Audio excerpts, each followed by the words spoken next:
Good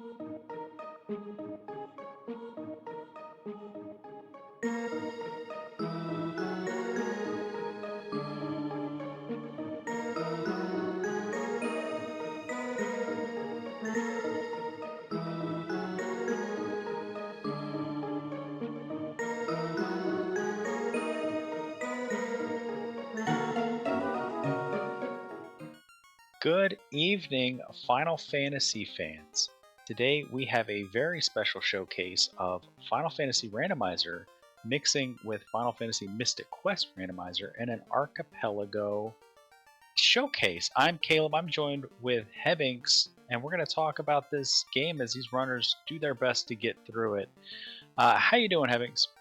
I'm doing good, Caleb. How about yourself? I'm pretty excited to be up here in the booth instead of down there on the field racing these flags that I made.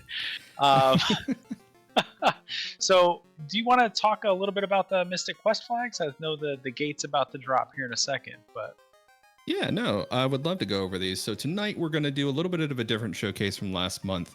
Last month was a shard hunt seed. Tonight we're going to emphasize the questing feature of the FFMQ randomizer. So all of our partners are going to be randomized. So it looks like the Mystic Quest runners are starting out with a Ruben tonight. Always a good partner to start with. And all the overworld locations are going to be shuffled. So they're going to have to hunt down the preferred partner, and they're going to be using what's called a level quest system to level up their partners. So when our runners open up the game menu here, they're going to have an option on the game menu. It looks like we've already found Phoebe and Fireberg, but they're going to have an option to look at game info. And all four of our partners are going to have 4 quests, and they can be things like find 10 refreshers or defeat X number of mini bosses. Every time they complete one of those quests, their partner will level up 7 levels. And what this means is all of our partners can get more powerful than what they originally are in vanilla. Leads to some interesting scenarios here. I think we're also using Spellbook Extended, so we'll also see that Tristram has Flare and Exit at his disposal. He only gets Flare if you max him out, though. So it'll be interesting to see who takes the time to power level their partners and who just kind of cuts their losses at like the 2nd or 3rd level and rushes Dark King. so I'm super excited about watching the quest function play out. That is something new since I've been away from Mystic Quest as a player. The Final Fantasy randomizer flags are a little goofy if you've only been seeing the most recent tournament of the winter tournament, Chaos Wing Robot Wars subtitle here tournament. The flags here, I made these flags. I was just sort of like looking at how can Final Fantasy Randomizer put on a Final Fantasy Mystic Quest hat. So you'll see both runners, Ikir and JLo, starting with 2 light warriors, a thief and a black mage. They had the option of fighter or thief, or white mage or black mage. So starting with 2 light warriors, very much just like Mystic Quest starts, they will be able to recruit friends as they go along, just as we saw the Mystic Quest runners pick up Phoebe. The way they will do that is either they're turning in NPCs or going to fight fiends. This is a shard hunt, so that continues, but they do start with extra equipment, which is again sort of that Mystic Quest flavor. You saw that they already had like silver bracelets and they had a Bane axe. So you have shuffled item magic is on. There are 3 bonuses per class and 1 malice. The thief is our lucky boy. He doesn't have a malice. Instead, he gets the plus 80 intelligence, which is just sort of a free malice. It doesn't really have any effect in the game, but we can see that our runners are already struggling with the entrance shuffle through the world as Ikir has found the Bahamut Horde and look like they're kind of like maybe talking with their partner, getting some notes straightened out as JLo is getting blown up in the Mirage tower that we have at Topher. So unsafe start is on with the assumption that this is Archipelago. If we got to run in, open some boxes, get some stuff, it's okay if we punch in the face a little bit early on. We're going to be still getting the gear, kicking it up to the Archipelago server just to get it all back once we start back up after any sort of wipe. Mm-hmm. And it looks like we're running into some slight technical difficulties here. We're going to go ahead and get those worked out. Some of our runners are not sending / receiving items. So as we go through that, I'll go ahead and speak a little bit more on the Mystic Quest side of the house. You mentioned unsafe starts. Mystic Quest is no different here. With Overworld Shuffle turned on, I believe, and let me just check my notes here to make sure I'm not fibbing, that the scaling for the overworld locations has been turned off. So let's say normally you would have an end game location in the beginning section of Foresta. You can toggle a setting that makes it to where regions keep the enemy types there. So you don't have super powerful enemies at the beginning of the game. Looks like that's been turned on by keep type. So what this means is the randomizer will try to match it. So if you get giant tree in Foresta, let's say, instead of fighting in-game tree enemies, you will fight early game tree enemies. However, if you get an enemy type that's not present in that location, like the chimeras or the scorpions, they will scale down to the most equivalent version of that enemy that the game can. So in essence, you could still get unsafe encounters. It's not 100% foolproof here. Yeah, 100%. You could see that on JLo's screen, he did have to overcome imps with Toxic and Brack. That is not ideal, but it's fine. Imps only appear in one zone of the game. They're only in the early game. So once we kind of get away from this part of the game, we won't be seeing the Toxic Brack imps for very long. Yeah, for sure. And it looks like we're still getting some room confirmations here. There we go. Looking like we're seeing some items being sent back and forth now. So things should pick up here. It looks like our Mystic Quest runners are BK'd in Foresta until their partner in FFR locates one of their coins for them. To explain a little bit how progression works in Mystic Quest, your progression is only gated by the weapons you have for dungeon traversal, and the coins, the sword coin, the staff coin, and the fire coin, or the sand, river, and sun coins for the doors in the Focus Tower. The Focus Tower is essentially your hub to the rest of the world. The other option you have for movement across the overworld to other regions are the crests, the Libra, the Gemini, and the Mobius crest. Those are usually located in towns and temples, and the crests are shuffled, I believe. Let me check. No, crest shuffle is not turned on. So if our runners want to get to the town Aquaria, they have access to Fireberg right now. They simply need to find the Gemini crest or the Mobius crest in the claw and, the multi-key to get to Windia. Yeah, looks like we're cooking now. The Bahamut Horde here on Ikir's side did have a sand coin that he sent off to Flip Heal.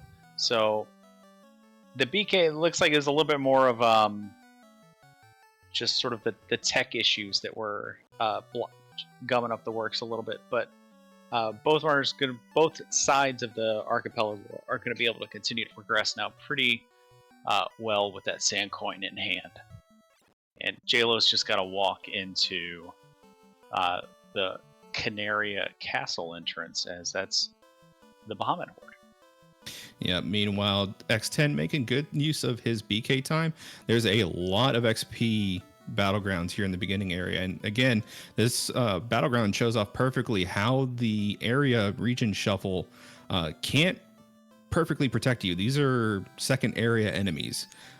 Only present in Aquaria. They're not present at Fireberg. So since there's no lower equivalent to shuffle down to, X10 is going to have to fight them in their original power levels. Tristram hanging out with Kaylee's mom. Class act. He loves hanging out with people's moms, man. If it's not Kaylee's mom, it's Ruben's mom. Just hanging out in the house. You just gotta keep. It's important to keep your friends company. True. Got to stay in touch with family. Yeah. So with the Final Fantasy flags, we're looking at a true oops all loose. There are no. So again, people that are familiar with the current Winter Tournament flags, it's oops all loose, but the loose items, if they're a fetch item like a bottle, a crystal, an herb, a crown, things like that, something you bring to an NPC to turn into an item, In the winter tournament, those will still turn into like in-game gear or the promotion tail. In these flags, true oops all loose, those things could turn into gems, but they're not guaranteed to. So everything could be anywhere with the FFR flags. As I'm sure we'll see. We do have a crystal that we can turn in if we find Matoya. Unfortunately, may not turn into anything, but it's there. Indeed. That's a claw pickup for Flip Heal too. That's pretty good for progression as well here in the forest. Yeah, and as well as having Gaia armor available, that's going to give him a lot of protection from a lot of status ailments and just general defense moving forward. Did you want to go ahead and, while we're still in the early game here, talk about the hint system? I feel like that's going to be key for this race. So hints are a newer-ish wrinkle to Final Fantasy Randomizer. They've been around for a while. There are hints that you could talk to the bats when we find the Temple of Fiends Revisited. Oh, I know what you're talking about. You're talking about the Archipelago hints. Yeah, AP hints. But so, I mean, FFR hints are good too. Yeah, there's a number of checks in the game. Once you've cleared 10 of those checks, so checks in FFR are opening boxes or talking to key item NPCs. Once you've done a number of them, I believe in FFR it's 22 to 24, somewhere in that neighborhood, you can do exclamation point hint for a specific FFR item, or if you're the MQ player, a Mystic Quest item in the game. The Archipelago client will tell you where that is, which, like, if the players are really struggling for progression in Final Fantasy and they're like, man, the only place I can go right now is this Mirage Tower, and I really need the cube to go up into Sky to find that other half of the boxes that are up there. It's close to like 30 boxes in Sky. And so they could do exclamation hint space cube, and the game will tell them where the cube is. And if the cube exists in Mystic Quest, it will let your Mystic Quest partner know where it is in their game. So like, okay, it's in my Lava Dome, I'll go check Lava Dome, and I'll clear that out to your cube, kind of stuff. Yeah. And that's going to be really essential, especially in terms of communication for situations like we're seeing X10 and JLo in right now. It looks like X10 is kind of idling in BK because he still doesn't have either of his coins for progression here. So it looks like he might be farming chests to unlock a hint to figure out where one of his coins are. And after that's figured out, JLo can go ahead and run to that location. And unfortunately, JLo, the hint will come back that it is in Cardia, and all of the Cardia boxes in this flag set are all in the Bahamut Tunnel, which rolled into Canary Castle. So in the vanilla game, there are no boxes in Final Fantasy 1 along with Bahamut. But there is a flag for Bahamut's Horde that is enabled that will take all of the boxes in Cardia and create a linked version. So if you find Bahamut, you find all of the Cardia entrances, and you don't need to dig out the 3 different treasure rooms. Instead, they're all just in one place, and it's a super convenient thing. Unfortunately for JLo, might have missed that flag while reviewing them. Yeah, but that's not to say all is lost. JLo's finding some good things here for X10, and X10's still got a level advantage over Flip Heal, though that might change. Flip Heal's dove into Lava Dome. This could be a good or a bad thing for them. Lava Dome's pretty scary. It's relatively high, damaging enemies, and with the attack shuffle on, you can get some crazy stuff. And with Ruben only being level 7 right now, no quests unlocked for him. He's not very powerful. He still has the big beat stick that is his Morningstar. Outside of that, he's got very few white spell charges and mediocre HP at best. What is an interesting little wrinkle that JLo has that I don't know if Ike here and Flip Heal had found, because I don't think I've seen Ike here in this waterfall.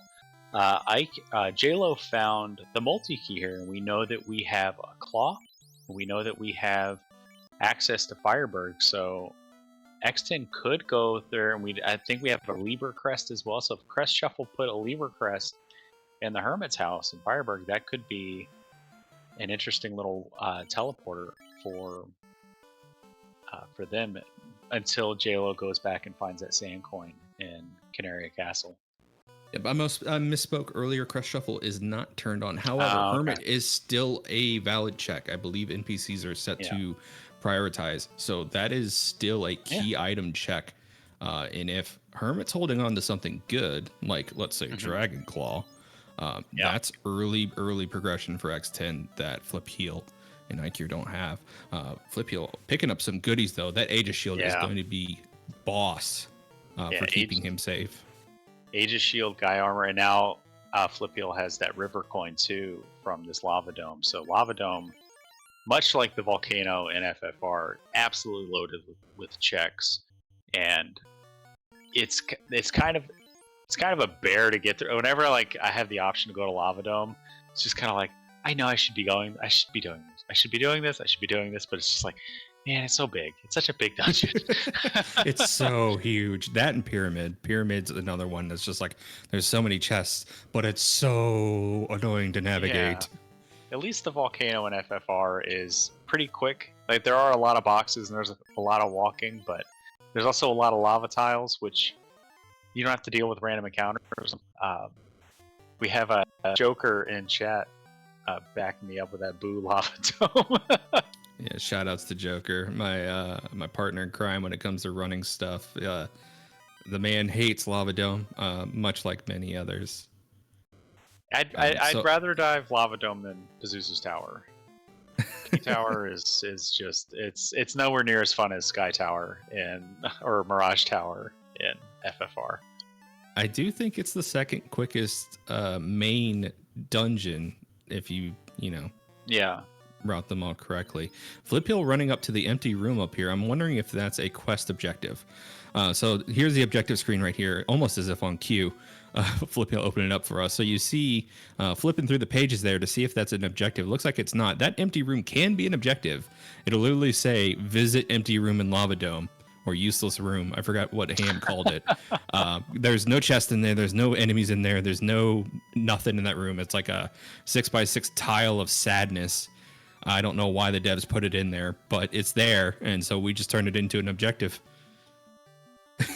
It's just to get you walking in the door. So JLo finds Elfland. I know he's been in this town for a couple minutes, but that's a really valuable find. There's level 3 and 4 magic there.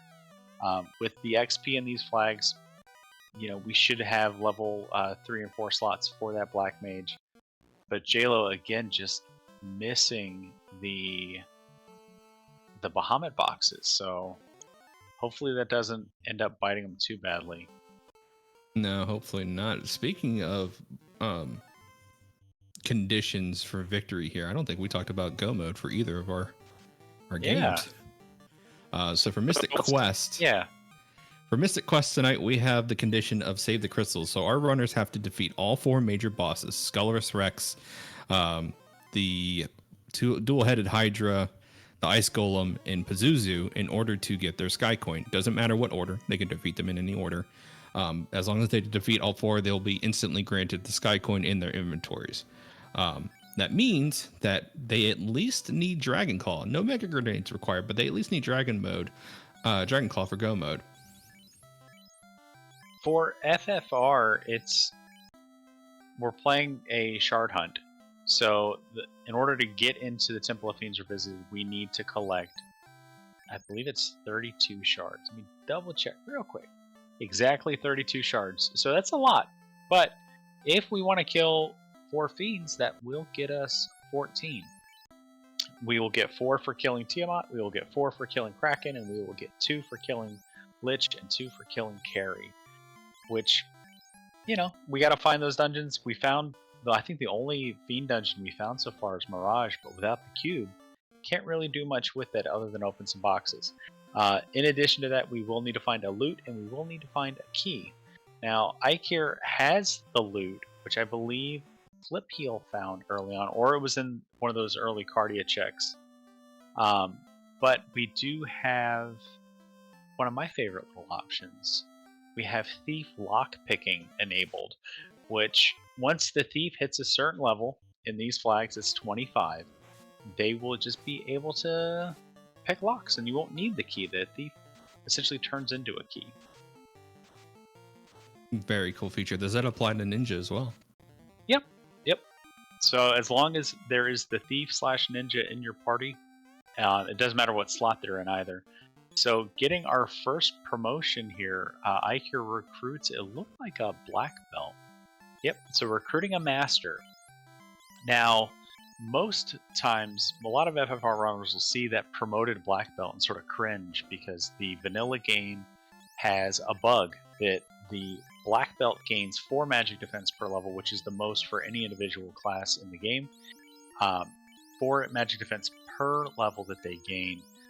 The master only gains 1 magic defense per level. Now, the importance of that is when you recruit an NPC, they gain so if you recruit over that ninja or that thief is level 7. So if you recruit over that ninja or over that empty nun, which is also gaining experience, they will automatically level them up to that level and apply levels as if they were that class the whole time. But with these flags, because I knew that we were going to be recruiting promoted classes, there is a flag within the randomizer for Final Fantasy to fix that bug. And so magic defense growth is actually +4 for masters. So the master is actually pretty good. It's a black belt that's just taller. Very nice. And it looks like X10 still BK'd, getting sent basically the world. I saw Flare get sent over to X10. So JLo definitely not being a slouch, sending goodies over. There's a Venus Shield, Cupid Locket, the multi-key, just not finding any of the progression. If he finds Suncoin, this could open up an avenue for X10 to catch up. X10 making good use of his time, though, and trying to grind out as many encounters as possible, not only to get the money count up, because money does matter for the shops, but, just in general, trying to get his level up to increase his spell charges. The way the Mystic Quest works is the higher level you get, the more spell charges you have. And much like Final Fantasy, Mystic Quest operates on a spell charge system. So you have black, you have white, and you have wizard charges. You can use any spell. All the spells only use 1 charge, and you have X amount of charges per level. So I was hoping JLo right there at Canary Castle again would walk into the entrance and see the Bahamut hole and walk to the bottom. But we'll keep X10 just kind of grinding for the time being. Meanwhile, it looks like Flip Hill is reviewing some of Ruben's upgrade conditions here.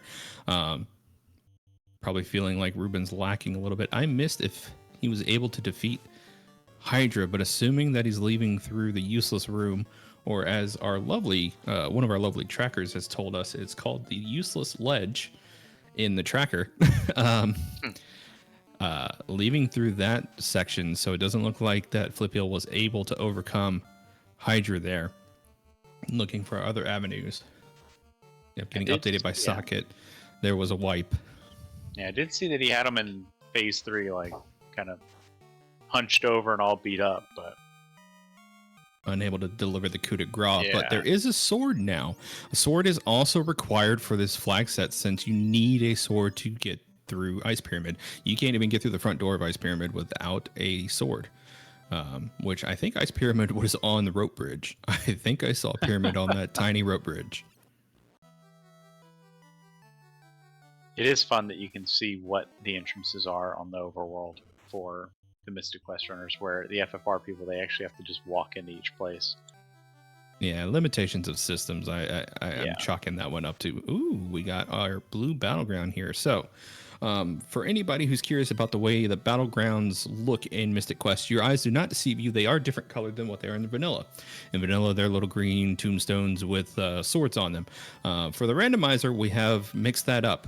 So if you have the option turned on like we have tonight for Shuffle Battleground rewards, we have changed the colors of the battlegrounds to indicate what the rewards are. If it's a blue battleground, it will drop an item. If it is a gray battleground, it'll give you XP. And if it's green, it'll give you money. Now, recently, with considerations for people who may be blue-green deficient, or completely colorblind, we've also updated the sprites for those battlegrounds. So if you are color deficient, don't worry. The images on the battleground will tell you what the rewards are. If it is a chest, it is an item. If it is a money bag, it will drop money. And if it's the original double swords, it will give you XP, since the swords conveniently make an X shape. So we just kind of kept that one there and, and used that imagery. It's awesome. Flip Heel has the best spell in the game now. It was fun watching Flip Heel have to contend with the little girl that lives in that house. Did not want to move out of the way to let him open that box. Push NPCs when. Yeah, I mean, the beautiful thing about FFR, provided that NPC only has one dialogue option, there's a option called NPC Guillotine, which if one gets in your way, you can just talk to them and they'll disappear. It's great. Especially for the bats that get in your way in like Marsh Cave or Earth Cave, just talk to them and they'll just disappear. Mm-hmm. Yeah, it looks like both of our FFR runners are now in the same location, but J-Lo taking stock of things. So, did Flipio just cast exit on the overworld and end up back in the start? Yeah, I'm so glad you asked. That is a new feature. Not new, but it is a feature of the randomizer. You can use the exit spell on the overworld for very, very, very, very, very rare situations where you might get soft locked. Or if you just want to use it for traversal purposes, you can use exit on the overworld and go to the starting tile where you start in the randomizer, which for most seeds is going to be level forest. So let's say you're halfway across the world and you have to backtrack to get Kaylee. You could just use exit. You end up right next to Foresta. That's awesome. I did see that Flip Heel went back and picked up Phoebe now that we know where the Wintry Cave is, so I could be able to just do that first upgrade, right? That's still how that works for first upgrade? So it will not be an upgrade, but it will still be in a key item check. So and with quests turned on, the key item checks are still in place. It just will not level up your partners. You still can take Tristan to the door in Bone Dungeon and then talk to him in the bar in Fireburg to get his 2 item checks. Phoebe's checks work the same. Kaylee's are a little special. So Kaylee's mom has been turned on for this seed, which means that instead of using Kaylee to do her checks, i.e. giving her the tree wither and the elixir, you give those items to Kaylee's mom, and you can fight the zombie minotaur with any partner. And once you give Kaylee's mom the elixir, instead of Kaylee, she will go to the Windia Inn. You talk to her on the 2nd floor, and you get her item check there. Awesome. That's really neat. J-Lo working his way through this sea shrine as on the mermaid side, and it looks like Ikir's still in the sea shrine, but on the Kraken side with 4 boxes to go. I wonder if Ikir will make an attempt on Kraken for his 4 shards. There is a Bane axe that we have. Bane does have like a 14-ish% chance to instantly kill Kraken. You know, it's pretty good odds. Yeah, I like those odds. We also have level 2 Brack. That's better. I think that's closer to like 20 to 25% chance of instant kill. But we have a finite amount of them. Would you care to explain the way the levels work? For spell charges? Yeah. For folks who might not be D&D savvy. Yeah, so it's a Vancian magic system. Basically, Final Fantasy 1 is the best unlicensed D&D game that ever was made. As the mages gain levels, they gain access to spell slots, just like if you're playing D&D. I forget the specific breakdowns for all of them, but I know at level 12 you get white mages and black mages get level 5 slots. Level 25 I think is when they start getting level 8 slots. But pretty much out the gate you're going to want to gain levels on white and black mages because they're going to get more charges more quickly, where the red mage, because it's that sort of jack of all trades character, because they can wield weapons, they can equip actual armor, they gain spell charges a little more slowly, but they'll get there eventually. So as you saw on Ikir's side when he was walking through Sea Shrine, I think he had like 3 or 4 charges of 4 because Brack was level 2, so he's got 4 shots of Brack and an infinite amount of Bane on the Bane axe. I've seen worse attempts on Kraken, but I can see the appeal of just wanting to make the checks, and we can just keep Kraken in our back pocket for the 4 shards later. It isn't that long of a walk to get down there. Meanwhile, looks like J-Lo and X10 are still kind of stuck on this treadmill until J-Lo gets back to the start and walks down to Bahamut. Yeah, I'm wondering if X10 just was barely not able to get enough points to use a hint. If so, that's very unfortunate. But that is kind of the hazard you run with early game. Yeah. And especially when you get blocked by something in your partner's game, the only thing you really can do is keep your wheels spinning. And X10's doing a great job of that. He's keeping up level progression wise with Flip Heal, and he has just as powerful of an arsenal, just missing exit and life, which he'll probably get later. So once the gate is dropped for X10, he's going to hit the ground running. He has access to seeds. He's been farming money. So, you know, yeah, he did still anybody's game. Yeah, we did see that the Hermit and Fireberg is the one holding life. So if he makes it back there, you know, although he doesn't have the claw yet, because I think the claw, I guess that also came out of the early game for FFR, or like they found their own claw. I think that was in Level Forest, which was in the original Ice Pyramid location.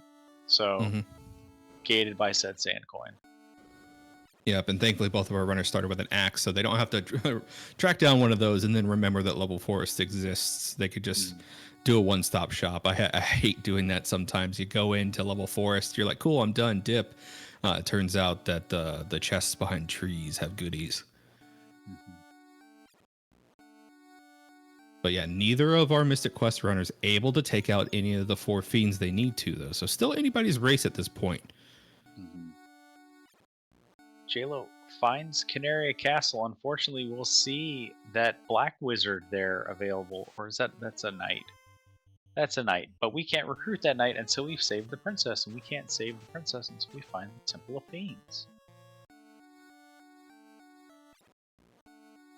Alright, so J-Lo should consider himself BK'd at this moment. I think we've walked into every entrance. We've opened every box. Except we have to go back to that Bahamut Horde because we don't have a canal. Yep, canal was in Mystic Quest from what I saw earlier. Flip Hill sent that over to Ike here, so just a matter of time. Like you said, once J-Lo walks in, sees that horde, the world's going to open up. And X10, one of our more seasoned randomizer runners, definitely going to hit the ground running. Yeah, X10 was my partner last month for these, and if there's someone that can dive this game early, like, and kind of blow through the end game, like in no time, X10 is one of the ones that's really good at that. As when we ran together the last month, we hit a little bit of tech issues in the beginning, and you know, I was opening all these boxes because FFR does have way more boxes to open, it feels like, than Mystic Quest. And so it just feels like you're just running nonstop opening boxes, and X10 was just immediately like caught up and into the Doom Tower is crazy. So yeah, but it looks like X10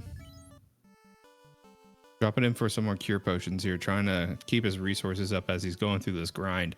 Meanwhile, Flip Hill jumping into P Tower here. No Dragon Claw, so won't be able to get far, but we'll at least be able to check the 2 chests here on floor 3, see if there's any goodies up here. This is kind of sketch with how low level Phoebe is, and I mean, honestly, Ben being this low level too, or in his case, I think it's Flame. I forget the name of the imp from Ghosts and Goblins. Yeah. Firebrand. Gargoyle's quest guy. Yeah. Firebrand not being exceptionally high level, but because of the region scaling here, it looks like P Tower landed in Aquaria. So instead of end game beholders, you just get the little baby ones from ice pyramid and they're no problem. But those chimeras are the real deal. They only show up in Windia and they will mess you up. So touch those encounters with a grain of salt.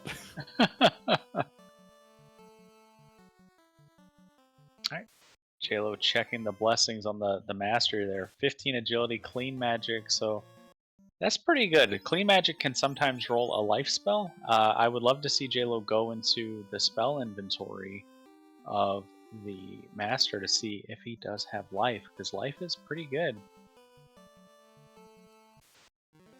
Double checking those stats. I guess making sure that the MDef looks right.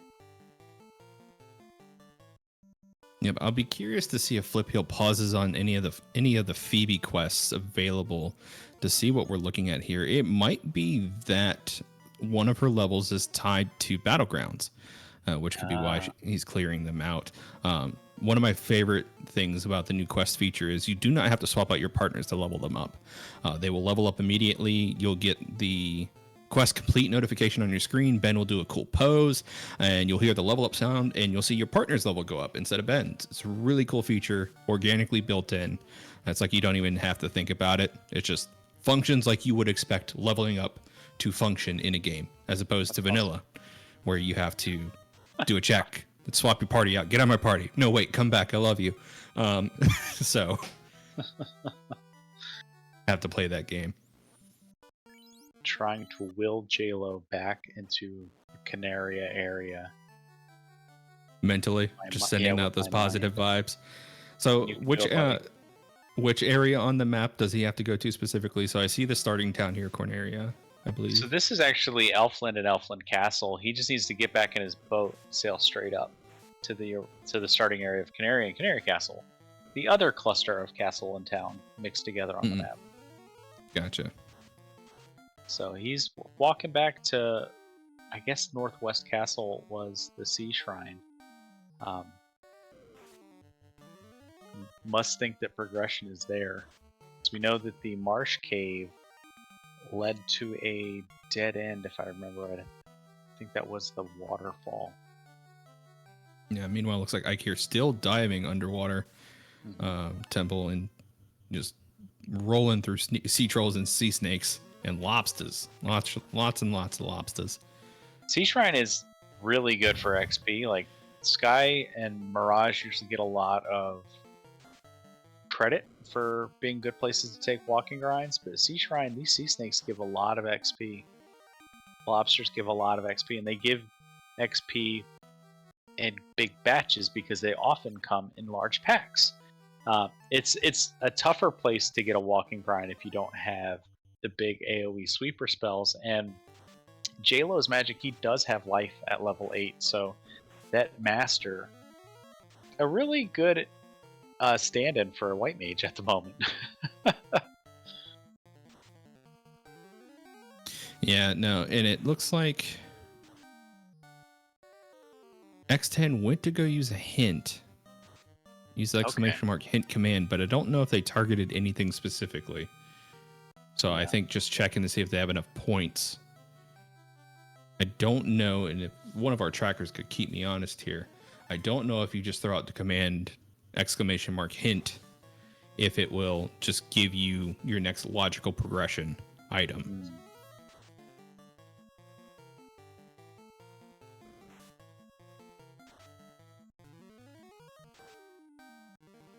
JLo still finding some goodies to send over to X10, though. Nothing substantial, but goodies nonetheless. Yeah. And he might be thinking that the progression has to be here, and might feel a little bad about it, too. You know, like, oh, crap, this has been here the whole time, kind of, and just, you know, RNG gonna RNG, rando gonna rando, whatever you want to call it. But unfortunately, it's not the case, though. But we're omniscient. We're in the booth. We get to see everything. Right. It's really easy to make these comments with a bird's eye view, but you kind of have to put yourself in the position of these runners where they are isolated to their own games. Thankfully, they are talking to each other in Discord. All three teams that we have tonight running do have communication with each other, thankfully. And even if they're not in Discord with each other, they can chat with each other via the Archipelago interface that you see on their screens here, where you see these items scrolling through and who got what. They can also use that as a chat box. So if they want to talk to each other that way, they definitely can. Flip Hill going for the Tristram pickup here. I don't remember if Tristram doesn't get exit at level 1, but I think he's just going to go ahead and dive Bone Dungeon to do the Tristram check and then Fireberg. Those are 2 potentially key item checks there. Could be something good.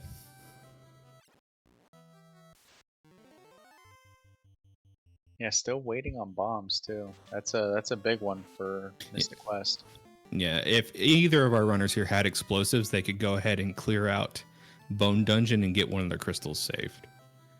So it's frustrating just like being at the gates but not being able to make the check. But now that Tristram's checked that door, all Flip Hill has to do is walk into the inn at Fireberg, and Tristram will immediately execute the second check here. Don't need to swap him out of the party. Can literally just walk in with him. Oh, shout outs to Nutmeg, one of our trackers, letting us know that mega grenades are an ice pyramid on the 4th floor, per a hint Flip Hill did. So now he just needs either Sun Coin or Mobius Crest to get to that location. I don't know where Windia rolled, but it looks like it might have dropped into the Windia region. Alright. J-Lo, pause for a second. Look like you're doing big think. So maybe heading back to the boat. Maybe we took a look at the flags and we realized Bahamut Horde was on. J-Lo, please.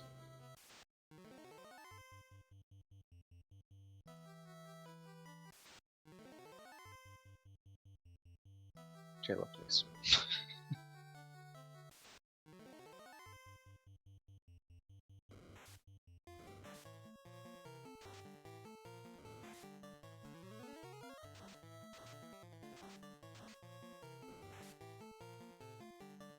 And we're selling stuff. Trying to save up to get enough to buy that max price gold +3 bracelet. That's pretty good armor. That is 30 absorb, which puts it just a little bit lower than flame and ice armor that the fighter gets, but with none of the evasion penalties to it. So nice upgrade there. Yeah, and it looks like, checking some of the settings here, our runners for Mystic Quest need 25 points to unlock and hint. So it does look like a situation where truly X10 just does not have the points to run a hint check to nudge J in that direction via the AP interface. That feels bad, but important to read flags, I guess. That's the takeaway. Yeah, it just sucks for J-Lo and X10 to, because I'm sure they're frustrated, you know, having been in situations like this before, where it's just like X10 doing the best he can with what he's got. I mean, like you said, keeping up level wise with Flip Heel, which is a feat in and of itself, as Flip Heel is able to go into like these higher level dungeons and get better encounters. How does XP scaling work in these flags, Hebbings? So the way XP scaling works with these settings is we have them set to double in half by AP terminology, or 2.5 times XP. So every encounter, every enemy will give 2.5 times their experience counts. Oh, he's doing it! We're doing the thing! Doing it! We're doing the thing! Look at all those boxes, chat. Look at them. I'm about to see the world open up for X10. I wouldn't be surprised if he did a flip in game somehow after getting all these items. Immediately next to the door, didn't even think about it. Just like, go, I'm out, I'm free. I mean, it feels great, but it also probably feels terrible. Like to have spent 42 minutes running in a hamster wheel in the front of Bone Dungeon, and J-Lo, I'm sure, was just like, you know, convinced himself that it was not going to be in Bahamut, because Bahamut usually doesn't have boxes. But I put Bahamut Horde on not as a potential troll for the runners, but as a bonus that, like, hey, if you find Bahamut's Horde, you find all the boxes, as opposed to like, I found the Cardia grassy entrance, and it's just like, oh, there's 3 boxes here, piecemeal there, but I wanted them to know that, like, if you found something like got a Cardia hint, if you found Bahamut's tunnel, like you can get them all. But here we are. You see X10 already just zooming. Yep, and I see Jay popping in those hint commands after that huge payoff of AP items, burning through those like, "Where's my canal? Where's my canoe? Where's my stuff? Give me!" So immediately clicking as soon as that sand coin was unlocked, and really all it takes in these APs is just one item Yeah. to block you behind major progression here. X10 literally off in the gates, and honestly, because he kept up with the grind set here and made sure that he kept up on his level grind, he's not going to be as handicapped as you might think. Realistically, the only thing he's behind on is checks, and X10 has been a tournament participant before. He has competed. He has run this game. He knows the game in and out. He knows where the major checks are. Immediately rushing Lava Dome. Knows this is the place for check density. Already scoping out some good finds. And now JLo is the one who is BK'd until he gets the canal. But like you were saying, like where X10 was behind Flip Heel and checks, JLo for the most part had kept up with Ikir's checks. Other than this Bahamut horde. So now once JLo gets the canal, they're going to be able to break out of the Inner Sea, head to the Melmon continent, which is where Ikir is now, and the Marsh Cave, which shuffled into the Melmon entrance. So the beautiful thing about the Mystic Quest hints is X10 knows exactly where the Lava Dome item is. So the canal being in the gold bar room, leapfrog alcove, just has to like, oh, okay, it's this room. It's not that room? No, it's I think it's the moon helmet section. Okay, yeah. So, but you know, being able to make these other checks here while in Aquaria is also going to be a huge payoff. Shout out to our lovely tracking crew tonight. I don't think we've name dropped them, but our trackers tonight are Nutmeg and Socket, both really great community members here. I don't know if Nutmeg has been active in the FFR channel, but I know Socket's familiar with both games, so bringing the expertise and giving us some commentary and some notes to follow along really brings this whole experience together for y'all. Me and Caleb cannot keep track of all of this ourselves. We would just be sitting here going, I think I saw this. What did I miss? Making philosophical judgment calls about the games. Right, without having any information. It really does take a team to make this stuff run. Yeah.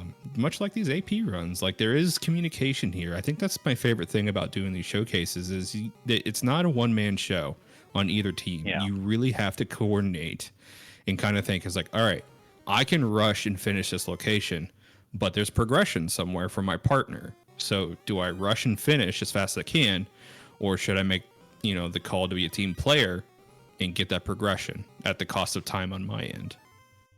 Yeah, and you can see JLo communicating with X10 in the race room. Like, I can't do anything with Crystal. I don't have access to Matoya's cave yet. So, X10 I would do it. Good. I was gonna say X10 looks like he's trying to do everything he can to figure out how to get to Fireberg so he can find Jay's next check. I would love to see JLo kind of doing what X10 was doing, walking around the first floor of the Sea Shrine and just blasting snakes and sharks, just getting levels. That's a good place to get levels, because if he can do that, the thief will gain access to the key in their pocket, and that opens some more boxes. We did find a few key locked spaces. I believe we had the Canary Castle that we could go in. There's 6 checks there, but it just requires a little bit of time investment to get the thief up to level 25, which feels like a lot. But XP and FFR, we have it set to, double checking exactly, 50% per 8 shards. So that's basically but a base rate of 3 times plus 150, so 3x experience. And for every 8 shards that they find, well, it's really for every 1 shard they find, they'll get what's 12.5 divided by 2, 0.25 experience boost per shard, and JLo should, I think, have close to like 10 shards the last I saw his menu. So a decent XP pool uh, to utilize, but Yeah, it looks like Jay was just stopping to either take time to coordinate or maybe re-review the flag settings to make sure they didn't miss anything else. You know, spending so long without checking the horde there, maybe second guessing whether they missed any other important settings and just kind of doing their due diligence there. X10 finally getting his claw access, getting in and out of here in level forest. Like I said, X10, no slouch, is going to be flying through a lot of these locations, just knowing a lot of the optimal routing, getting in and out in terms of making checks and just making sure that they're picking everything up like they should. oh, looks like Flipio going for a rematch on the Wyvern here. Bring in Tristram. That's a bold move. And a level 7 Tristram. Funny thing about Tristram, he for some reason has some of the highest HP out of all 4 of your available partners. With the quest settings, all your partners level in the same increments. And if you compare them, when they're all the same level, Tristram comes out on top. I think he has more HP than all your other partners. So for some reason, he's not only the fastest, but he's also the chunkiest partner. He got even more HP than Ruben, Mr. Thick Boy himself, but doesn't have spell power for anything. So I think that's why Ham was like, I'll give him Flare at max level. It'll do something, but it's not going to be better than Phoebe's White. So a gimme there, if anything. That's what it was. X10 needed a claw to get that canal, and now you see JLo off and running. Finding Gaia, we don't have a bottle to turn in, but we got an item shop we can check. Or armor shops, we can do that too. Shopping's always great. Speaking of items to check, it looks like Cube, thanks to our trackers here, Cube is in the first floor of Ice Pyramid, so X10 just needs a sword. Flip Hill, meanwhile, just needs either Mobius Crest or the Sun Coin to get access to that location. Looks like, ooh, Tristram took a dive there. This is going to be a little bit of life triage back and forth. I don't know if dual-headed Hydra has skipped over their 50% HP threshold, but using a constant drain move is not going to make this any easier. Just sucking the life out of our teams here. So a little FYI for folks who might not be familiar with Mystic Quest, a lot of the bosses have what's called HP thresholds, which change their attack logic. For Hydra here, when Hydra hits their 50% HP threshold, they change from one move set of attacks to another move set of attacks. So what you see Hydra hitting with in the first half the fight will switch over once they get to 50% HP. And that could be in this phase or in the my second head is missing phase. It kind of flubs those lines with the way we manipulate HP values and randomize those. Meanwhile, Ikir has found the volcano. It looks like this is the Titan's Tunnel area. So still on that Melmon continent. We do have a canoe now. So that canoe opens up a lot of the game. There's map options on this game enabled. I'm scrolling to find the exact ones, because I know I turned a bunch of them on. Yeah, but unfortunately, Flip Heel, while you look through that, Flip Heel taking a dive out of Hydra, but feeling like he has a shot here, or feeling like progression is locked truly behind Hydra. So come hell or high water, it looks like he is going to go ahead and take on this fight. Low HP be darned. So the canoe with the boat basically gives us access to everywhere. We have the Bahamut Cardia Dock, which allows us to dock at Bahamut's Island, where there are 2 entrances. We have the Lefane River Dock, which creates a sort of little tributary out of the main lake over by where you typically land your airship to go to Lefane. So we can dock there with ship in the canoe and kind of walk around there. And then from there, we can use the Gaia Mountain Pass to walk to the Gaia Town entrance, and we can walk the highway to Ordeals to kind of walk us through the desert and up through that upper peninsula to get to that Ordeals area. So, yeah, canoe is pretty big. And northern docks are on, of course, so we can dock our ship at those same areas near the on-racket town, so we get access to the waterfall entrance and the caravan. So the only entrances we don't have access to are the other Cardia Island entrances, which are gated, of course, by the airship. We need to be able to fly to get to them. Mm-hmm.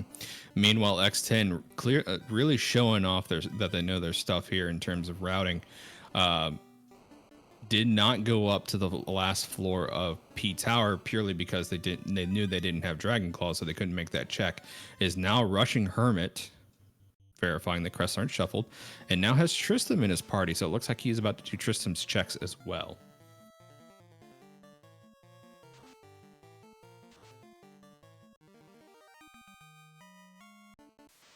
All right, flip heel onto that phase 4 of the Hydra or Wyvern fight here. It was a Hydra, dual-headed Hydra.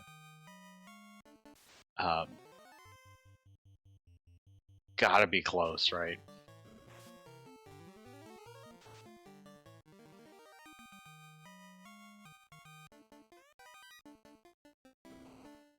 Oof. Spooky stuff. This dual, and it's fun because Ikir's about to fight Carrie. So that's fun. Both runners on the left team taking on their respective fiends of fire. It's awesome. And Ikir finding an eye tile. This is a really safe solo grind. I don't know if this is... Yeah, that's on the red dragon tile, so like this is just free XP. We do have to worry about the off-step encounter. When we walk off of this spike tile, it could be anything waiting for us from the volcano enemy pool, but still pretty good here to get some levels, to get a little bit of safety. And there's Flip Heel's Hydra kill.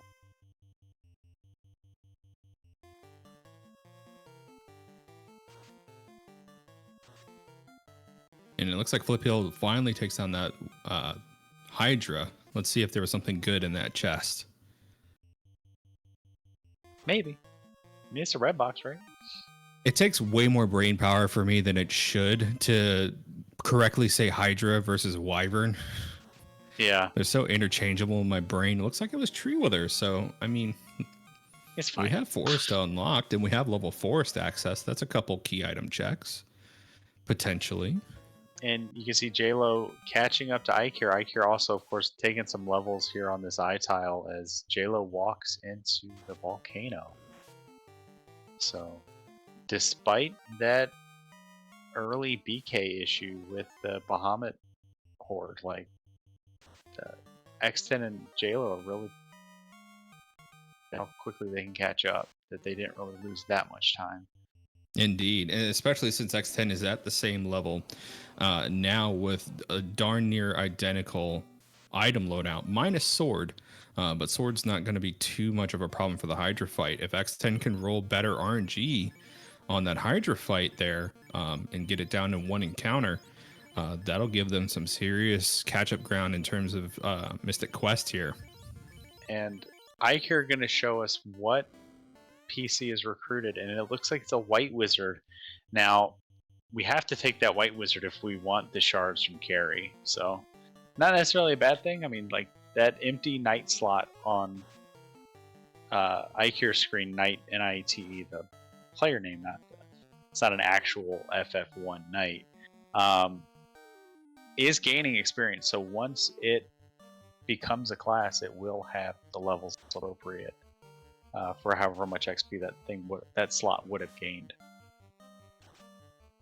Now, once they take this white wizard, are they locked into having this party for the rest of the game, or can they swap out partners after the fact? They can swap out after the fact. So the white wizard could replace any one of these light warriors, and getting the stun off. Stun is huge, so that takes away all of Carrie's evasion.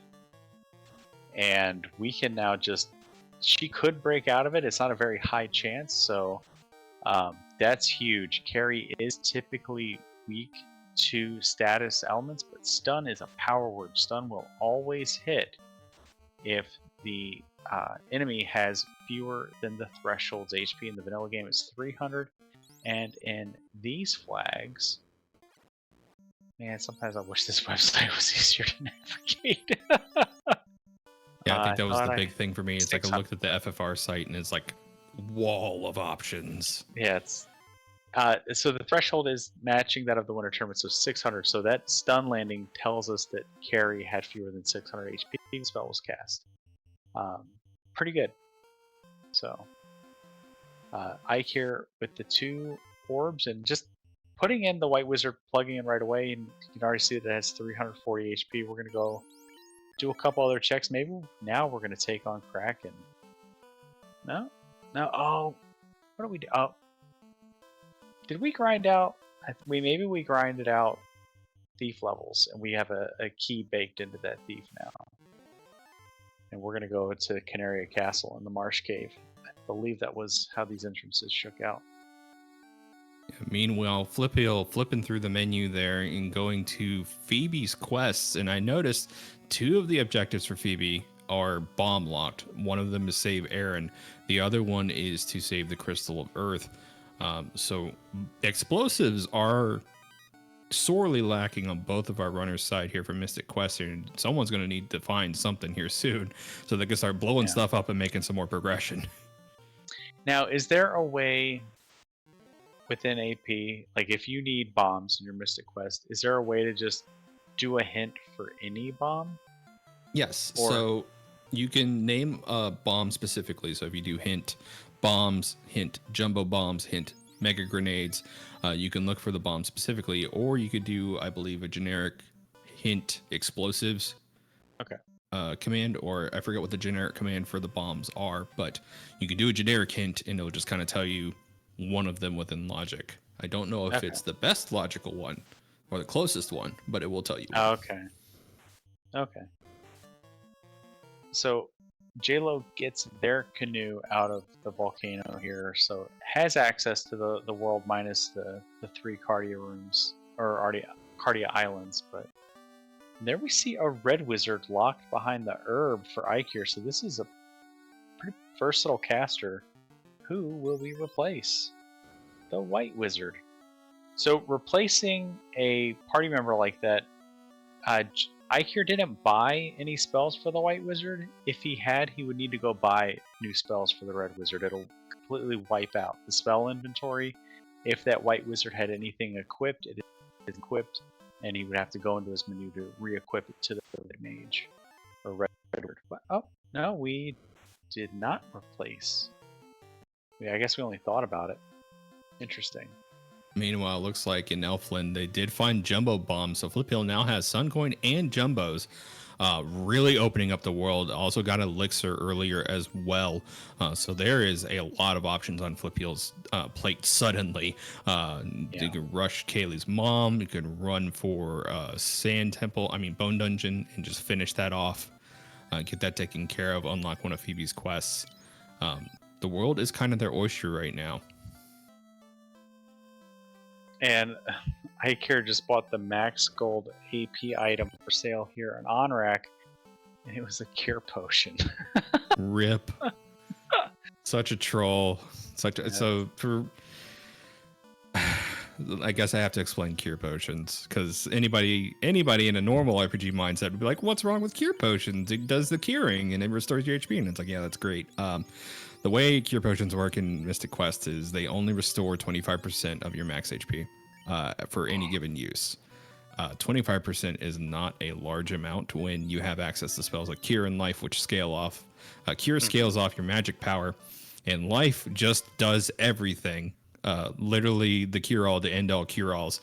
So cure potions in hindsight is mostly a wasted turn in combat. And outside of combat, I guess it could save you some spell charges, but once you get seeds, that's really kind of suboptimal anyways, because why use 4 items when you can just, bam, fix everything in one button push? Yeah, this is one of my favorite things about Mystic Quest is how powerful Cure and Life are. Because coming from like FFR, like where there's tiered spells, like there's Cure 2, Cure 3, Cure 4, where they each do different thresholds for curing, except Cure 4 always is just the max heal and removing status elements. It's almost like Mystic Quest that acknowledges the limitations of its own spell system, so the spells just innately scale in that way. And I do like that, where as you get more powerful, Cure feels more powerful as of a spell. Yeah, and then life comes into the picture, and the only limitation to life is it's not multi-targetable. So that is the only downside, is like you can't hit both party members and restore their HP with life. That's where Cure kind of shines as an option. But life is so powerful, it fixes everything, including death. All status elements, all gives you full HP no matter what your magic stat is. Brings you back to life with full HP. It just kind of fixes everything. There is a singular arrow for sale for 300 GP, and I think Flip Heel made the good option there of not taking that terrible deal. Ooh, and X10 taking on the dual-headed Hydra. I did notice on Flip Heel's screen the colorblind battlefield tokens that you're talking about. I did see a battlefield icon that had a money bag on it. Yeah, it really pretty cool to actually see it in action. Hey, I'm glad we got that put in. We were talking that shop in our Discord for the randomizer, and I was just like, I was talking to someone who was blue-green colorblind, and I was like, how terrible would it be to play this randomizer and have your options for color choices for the battlegrounds be blue, gray, and green? And it's like, maybe we should change the icons a little bit. Yeah. And shout outs to Wild Hand, the developer. And he was like, yeah, no, that makes perfect sense. Let's get that done. And basically it was like a next day kind of thing. He's like, all right, I have it up in beta.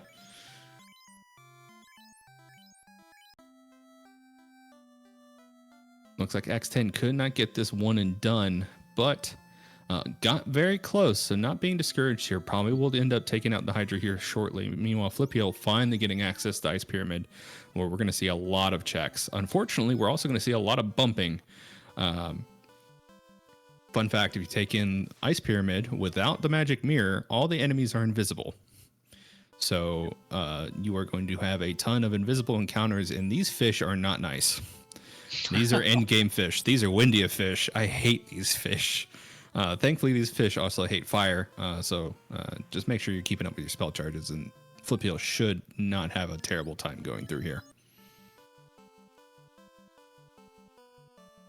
And this dungeon actually will bring out a different other side of the scaling. So since there are no crabs in the Windia region natively, if he bumps into a crab sprite in this dungeon, instead of anything scaling up and being scarier, it'll actually scale back, because crabs are only found in Aquarius, so he'll have the easiest encounter of his life, just steamrolling through those crabs going through here. But everything else scales up. The Lamias do, the wizards scale up, the fish encounter scale up, so really wizards are your only break. The Sphinxes scale up. A lot of enemy types are shared between Ice Pyramid and Pazuzu's Tower.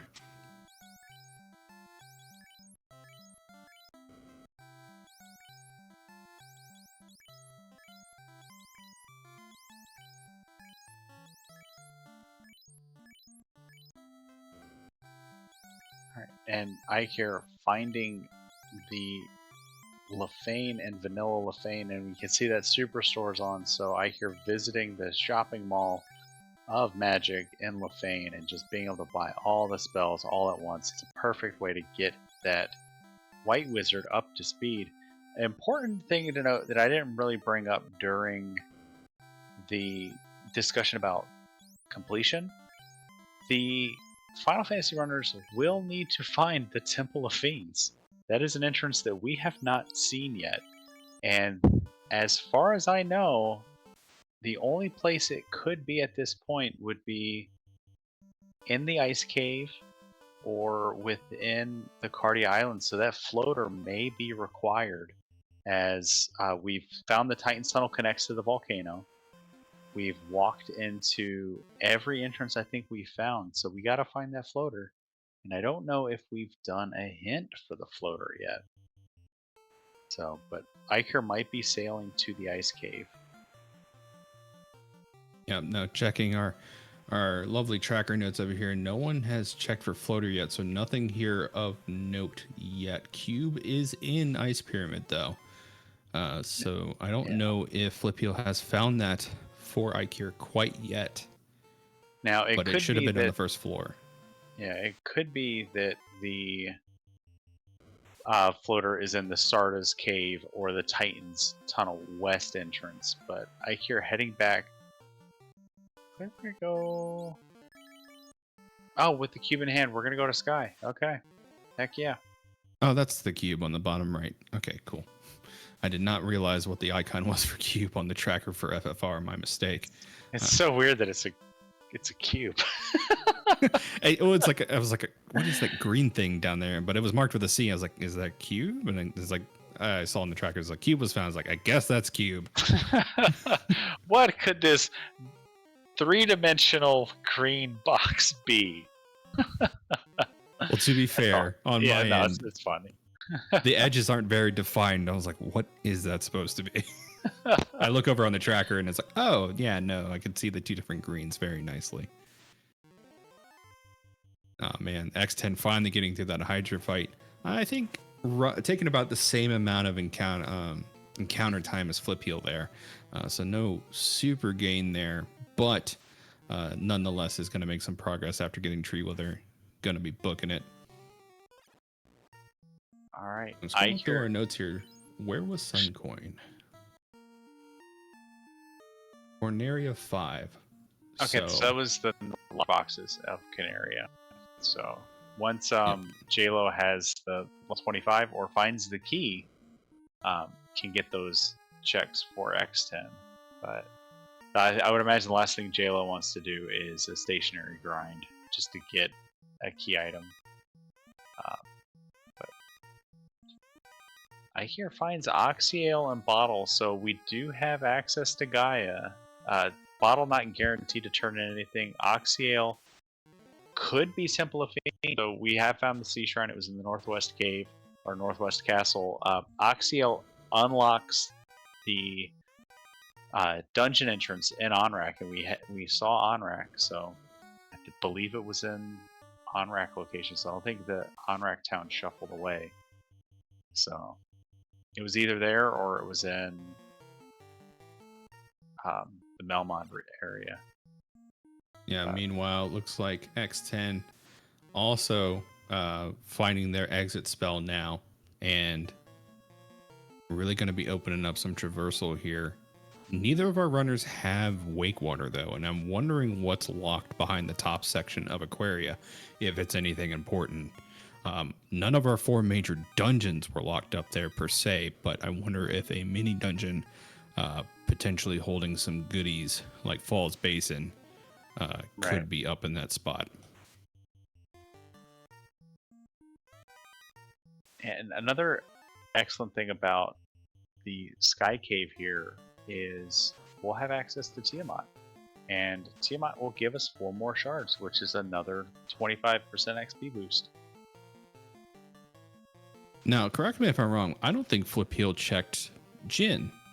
Did he? I don't think so. Did we find the mine?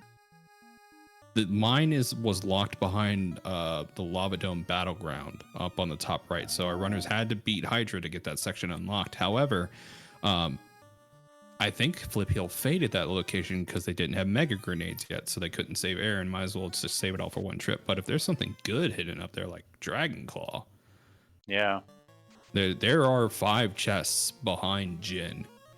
So yeah, it might be a bit of a backtrack to go through that section. However, it's not a very long one. X10 here. Looks like he forgot to talk to Kaylee's mom before going to check Zombie Minotaur. Happens all the time, but at least they're close by in location. So a quick trip over and an exit out, and he'll be back on track to go fight the Minotaur and get that item check from Kaylee's mom.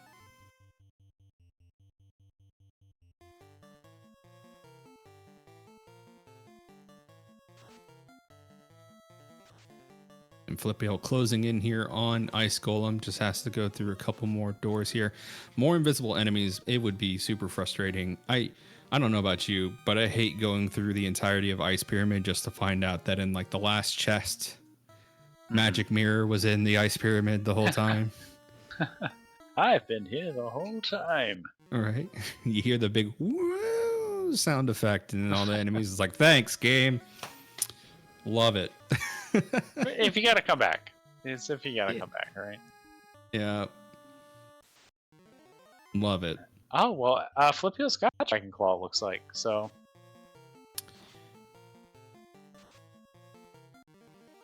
Ooh, accidentally take a dive there though, and I guess one of the things we don't talk about a lot of the times with the randomizer, because I think we've all gotten acclimated to it at this point. Ben does not normally move this fast. Yeah. One of the key features of the randomizer is that there's a speed hack applied that doubles the movement speed for Ben for all cutscenes and basically traversal. But what that means though is your timing for the navigation on some of these bridges where you could fall down is kind of borked.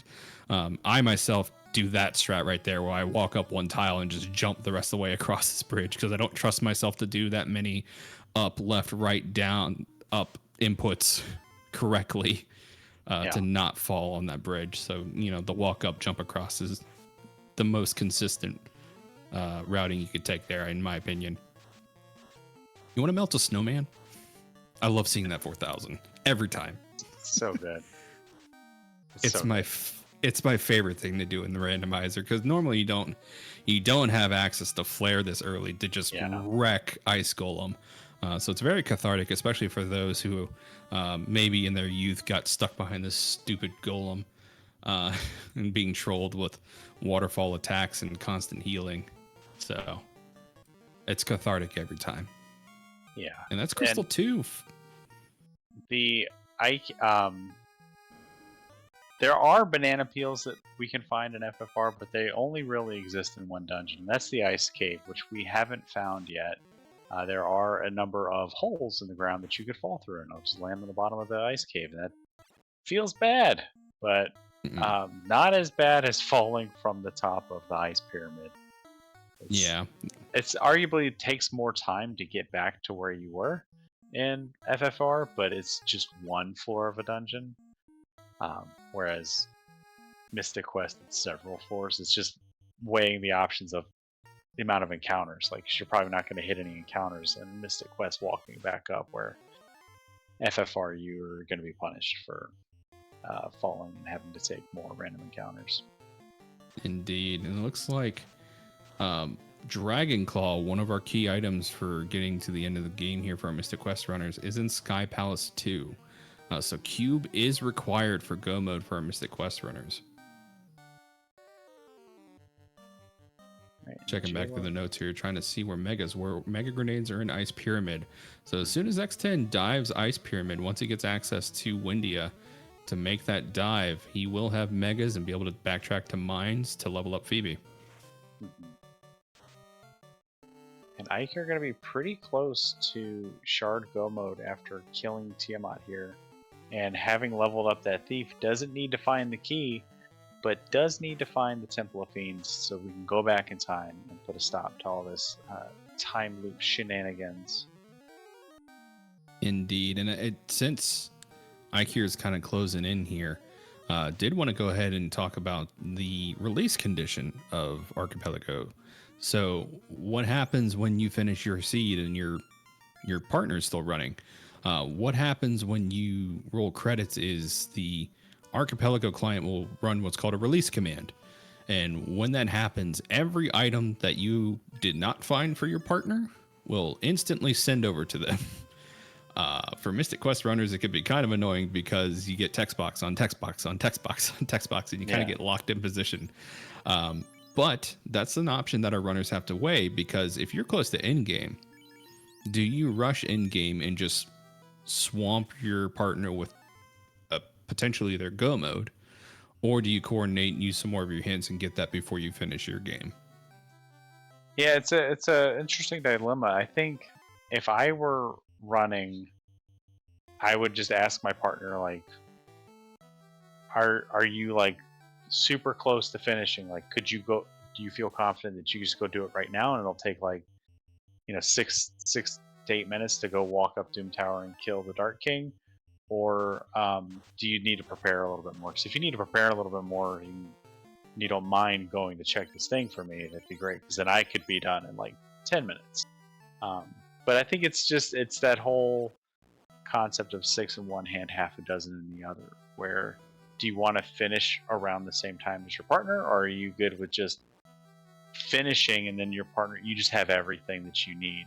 that you could possibly need from me, and then you know what I mean, like, and then Mm-hmm. it's just on you, and like you don't have to worry about going out of your way to find something for me anymore. You can just go do what you got to do. Yep. And it looks like there is, kind of those options being weighed right now. Flip Heel is going to thaw out Aquaria, not going to dive Spencer's cave, even though he has exit, but now getting access to this top section here is going to go save Aaron, leveling up Phoebe. And, we've kind of missed a few of these quest completes, though, but there has been progression. Kaylee's level 23 now, so she has access to decent amount of HP. Arrow spells on the table now.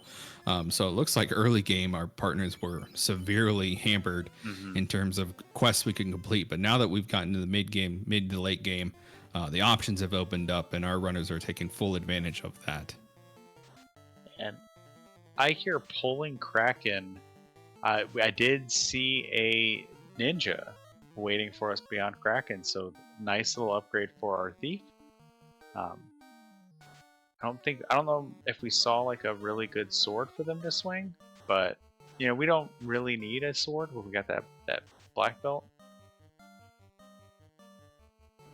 Punch cannon is gonna be all the swords we need. I was going to say, why use metal when you can just punch things? I mean, damage is damage. True. It looks like our runners made the right choice by not checking Jin prematurely. All brown boxes hiding behind that Jin check. So really nothing of value to be gained there. However, Kaylee getting a level up from that Jin fight, and Phoebe also getting a level up from saving Aaron. I wonder if Ruben's dad is holding on to anything good. Yeah. Looks like Flip Heel does also have access to Venus Key, so top of Focus Tower could be checked for 2 items there, potentially key ones. Meanwhile, X10 takes out the Squidite, and Blink and you kind of miss it things. Both of our runners having access to Flare. No items to be found. However, there was a quest complete screen on X10's side. I wonder which partner that was for. And I hear getting through Kraken, you saw a little bit of the gear shelf. You saw him throw a bunch of weapons on the ground and refresh his weapon inventory, and a Katana 3 showed up. So if your armor and weapon inventories are full and your partner is still sending you equipment, it's just kind of there waiting until there's room. So you throw everything on the ground that you don't need, and all of the stuff waiting in the queue will filter in. So you throw more stuff on the ground, more stuff will filter in if it's waiting to come in. So little nice feature of Archipelago that, it's like extra dimensional space. Meanwhile, X10 now picking up Tristan, gonna go ahead and knock out Bone Dungeon all in one run, it looks like. So getting Tristan's check out of the way, now having access to base bombs, they'll be able to navigate that entire dungeon, get that knocked out. Realistically, a life cast here will put the boss down in one go. And with exit on the table, they don't even need to backtrack. Meanwhile, Flip Heel cornering Jerkbird looked like floor 6. Was that a floor 6 Jerkbird? Mm-hmm. Very lucky indeed. We'll see just how lucky that. Oh, looks like we got a reset here. Maybe not as lucky as they thought, or maybe they didn't. They accidentally didn't refill their spell slots before going into that fight. I know I wouldn't want to go in with no spell charges. Yep. Just wanting to refresh some of the spell charges here. That is one of the beauties of Mystic Quest, is being able to save anywhere. Indeed. Sometimes it can be a bit of a curse, though. You save in a sore spot and could get stuck there. Like inside of, or you forget to save and you're just stuck in Dolahan fight with level 1 Tristan. Or you accidentally save in a doorway and you can't walk out and walk out and you're blocked in by an enemy. Had that happen before. Not a good time. So this will be Crystal Go mode for Flip Heel should he get through Pazuzu here, and I care looking for Temple of Fiends. He does have the chime. I did not see us walk into the Mirage Tower. That could be Temple of Fiends. Indeed. And once Flip Heel's in go mode, I'll be interested to see if he does go ahead and forego some time to complete some quests and level up Phoebe or Kaylee to max level, or if he's just like, Kaylee's good enough, let's roll and rush the end here. Looks like we found Floater via hint. It's in Max ship. Woof. So this is the play we're talking about earlier, chat. Does Flip Hill bum rush Dark King and hope for a good fight and finish quick? Or does he take a little extra time out of his way to find Mobius Crest and Thunder Rock and Captain's Cap? Well, not Captain's Cap. Just need T-Rock and Mobius Crest at this point to go get that floater. Ikir has the chime. He could walk into Mirage. I didn't get a good look at the shard count here, but I'm sure I'll see it soon. I'm sure. Yep, he's at 32 shards. Maybe he needs one. But you know, one shard is pretty easy to find. It's not like a ton. So, but maybe we did walk in Mirage, and we know it's not Temple of Fiends. But we also have Ice Cave, and I know I didn't see anybody walk the river. So we have a couple entrances we can go left. That's the unfortunate thing about Archipelago. You can't hint dungeon locations for Final Fantasy 1. Not yet. And we don't have fancy overworld sprites. You just gotta kind of remember where you've gone and where you haven't. Ah, yes, back in your day. No. But Flippio got Pazuzu and his French girl stance. Yep, looks like Pazuzu's attack logic has put him in to that dive attack there. So not something you want to see too much. Scream's not bad though. But the multi-dive there definitely slowing down things, having to take your time and triage. Not a terrible fight overall, though. And Ice Cave, unfortunately, was our Cardia Swamp. So 3 boxes there, but we already found them in the Bahamut Horde. So I don't know if we've walked into Mirage Tower. That might be the only one left. Meanwhile, Flip Hill getting their technical go mode. As soon as this cutscene finishes, Skycoin will pop up on screen, be put in their inventory, and we have Doom Castle shortcut turned on. So realistically, all they have to do is warp back to Forresto, go down a set of stairs, and they're in Doom Castle. But it's a matter of, do they need to go find that floater for Ikir? And Ikir looks like we're heading back to the Earth Cave, which is where March Cave was. There are 3 locked boxes down there. Or maybe we're gonna do a bottle check. Meanwhile, Flip Heel manually walking down, checking some boxes. I don't know if they have coordinated and be like, hey, can you do a couple more checks for me? I need some more gold. Or if just kind of autopiloted and forgot they had exit. But they're exiting out now. They're running. Not using that overworld warp, though.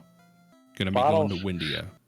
Bottle Fairy had a wooden stick and another master able to be recruited. Literally worthless. Mm-hmm. Look at this neat stick I found at the bottom of this lake. Oh, no. Yeah, no. I think the decision has been made for Flip Heel to rush to end game. It was just hinted that T-Rock is in giant tree, 2nd floor behind the mushroom tunnel.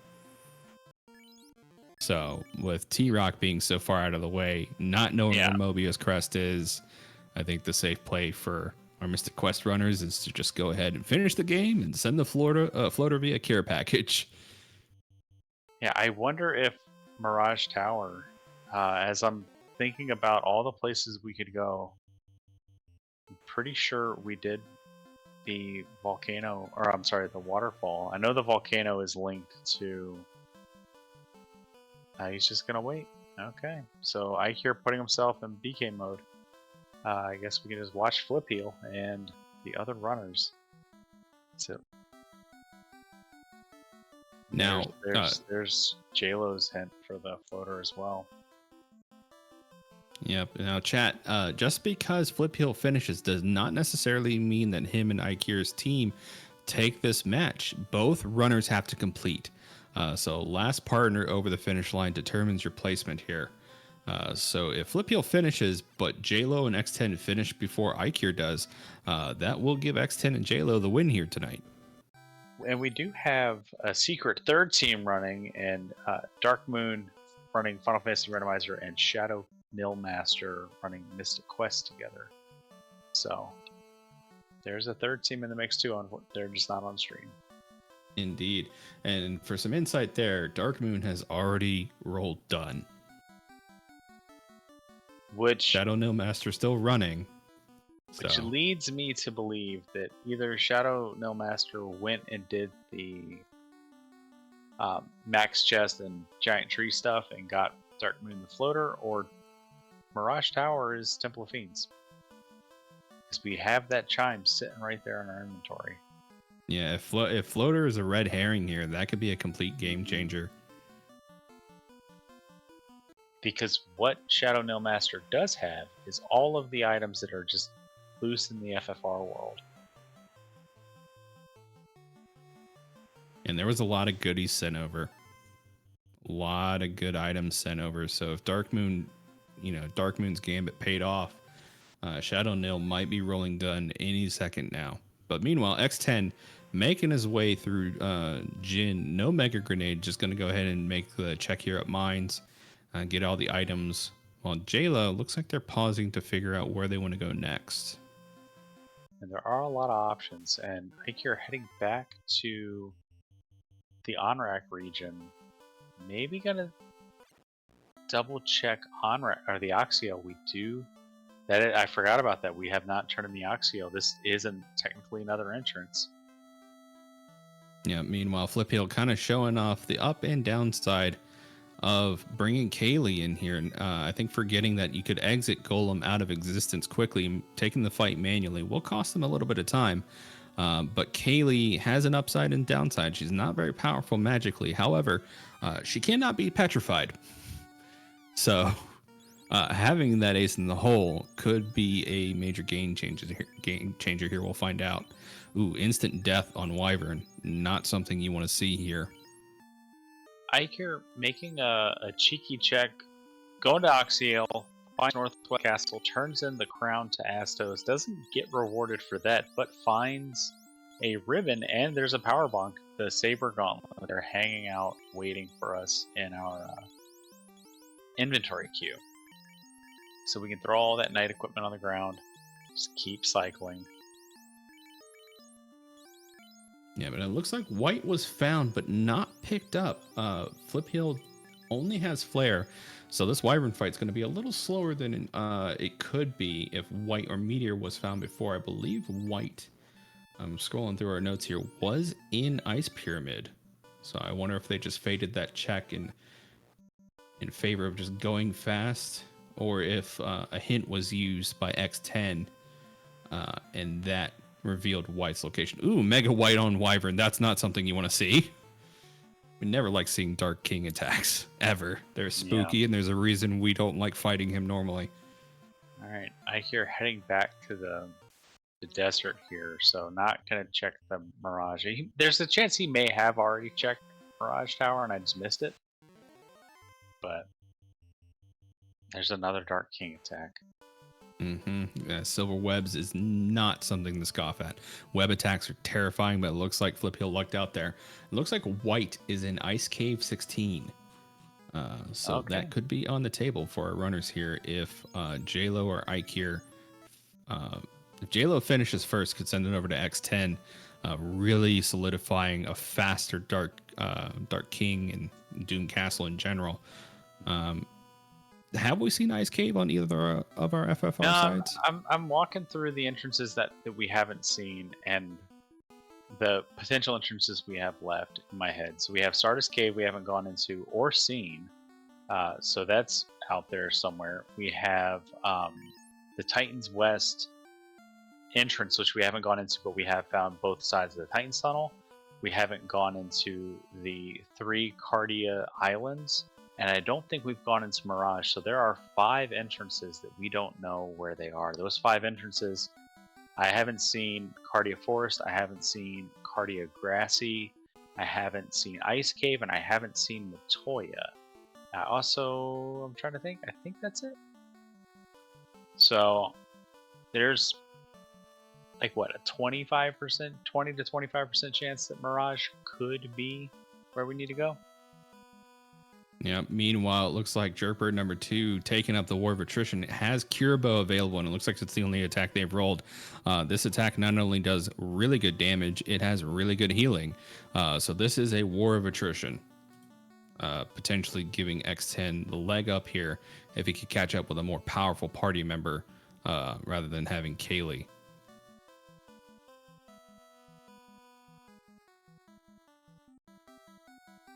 And it looks like our third party has finished. Shadowkill Nil Master has rolled done, giving Dark Moon and Shadow the win here with a final time of 1 hour, 33 minutes, 26 seconds.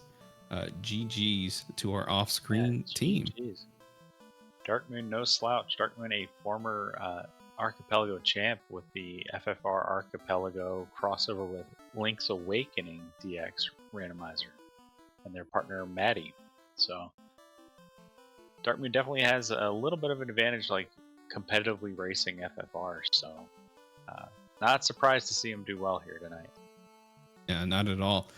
Shadow relatively new to the Mystic Quest randomizer scene from what I know, though showing really good improvement between this and their last showcase. So yeah, I'm expecting good things. Yeah, this Mystic Quest seed does not look easy. You know what I mean? Like, so Shadow did some work. Yeah, no, I think I'm actually kind of happy how this seed turned out. It's really showcasing the importance of communication. Yeah. And knowing where your heavy checks are, because this has not been a one-sided seed by any stretch of the means. There has been key items gated by both games, really emphasizing that coordination, because if there is no coordination, you're really kind of stuck here. And you can kind of see from Ike here, there's a little bit of that going on right now, just waiting for Flip Heel to roll credits to get access to the floater, waiting in position to sprint to the end of the game. And Ike here is no slouch either when it comes to Final Fantasy Randomizer, so I'm sure once he finds Tover, he's just going to obliterate it. Now, Ike here and Flip Heel did win the showcase last month in January, so I don't know how often they practice together, but you can see, clear, effective communication on display between the two of them, knowing exactly what they need to do. Indeed. This is the first time X10 and JLo have partnered up, from what I know. So, really showing off a new team. Although, that being said, I don't know if Dark Moon and Shadow Nil, they ran last time, right? I think it was Dark Moon and Snolid Ice. It was. Ran together. Yeah, so Dark Moon showing off his ability to work well with anyone. Yep, and chat showing off some of the insight between the team Flip Hill and Ike here. Looks like they run seeds about 3 to 4 nights a week, so have awesome. Really been honing in that communication, and it shows.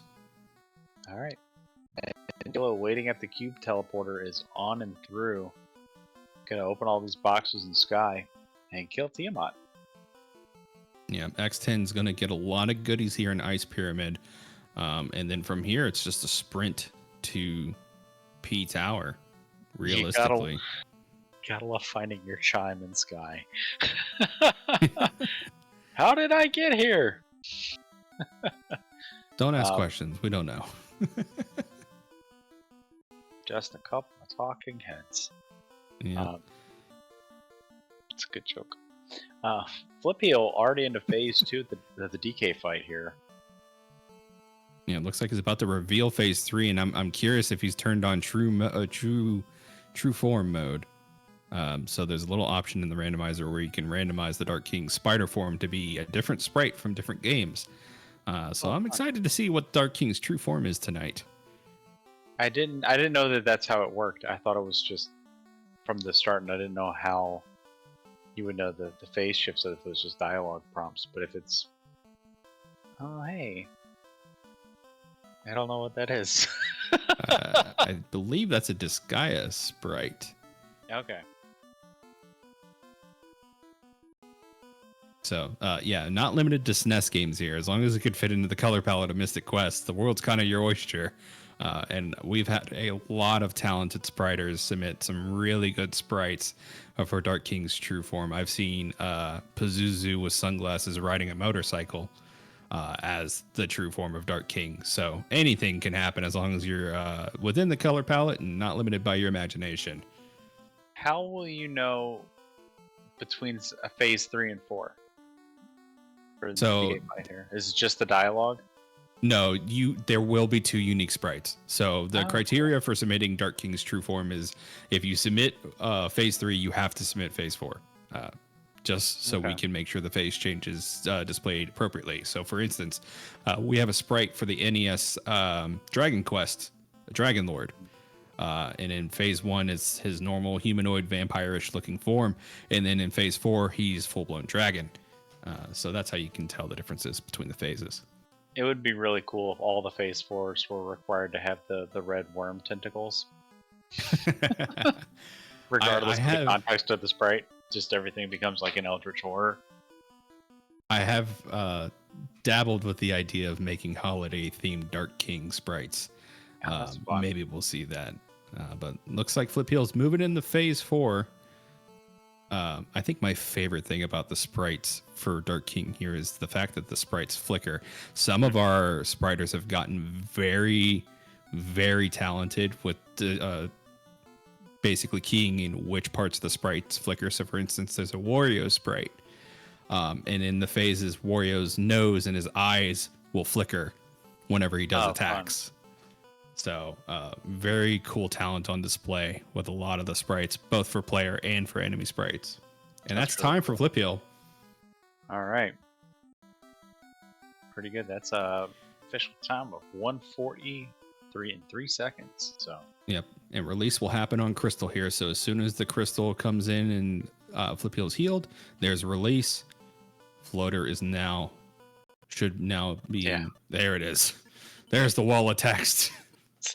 It always reminds me of the opening cinematic to Xenogears. I'm the Alpha and Omega. I'm the first one. Just over and over and over again. And eventually tentacles burst out of the ship. There we go. Like you're just chugging along through that slowdown. Oh, Lord, the slowdown.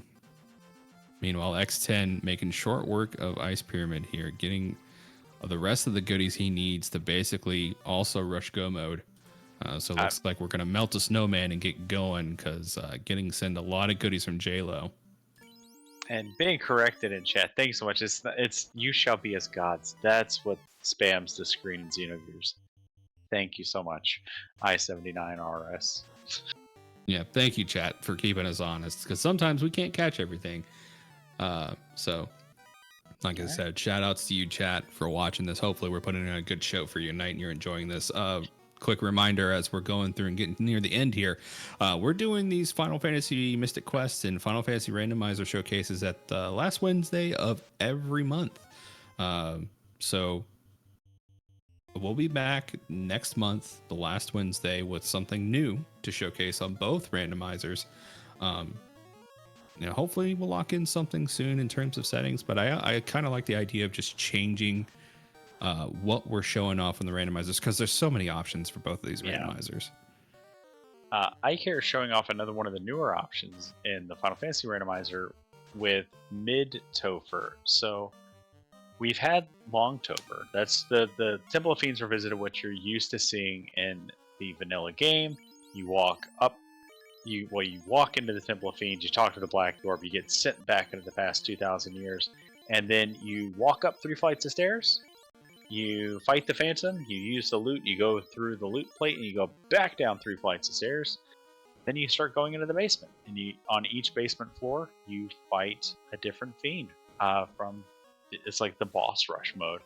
And then after the 4 fiends, you get to the final floor where Chaos is.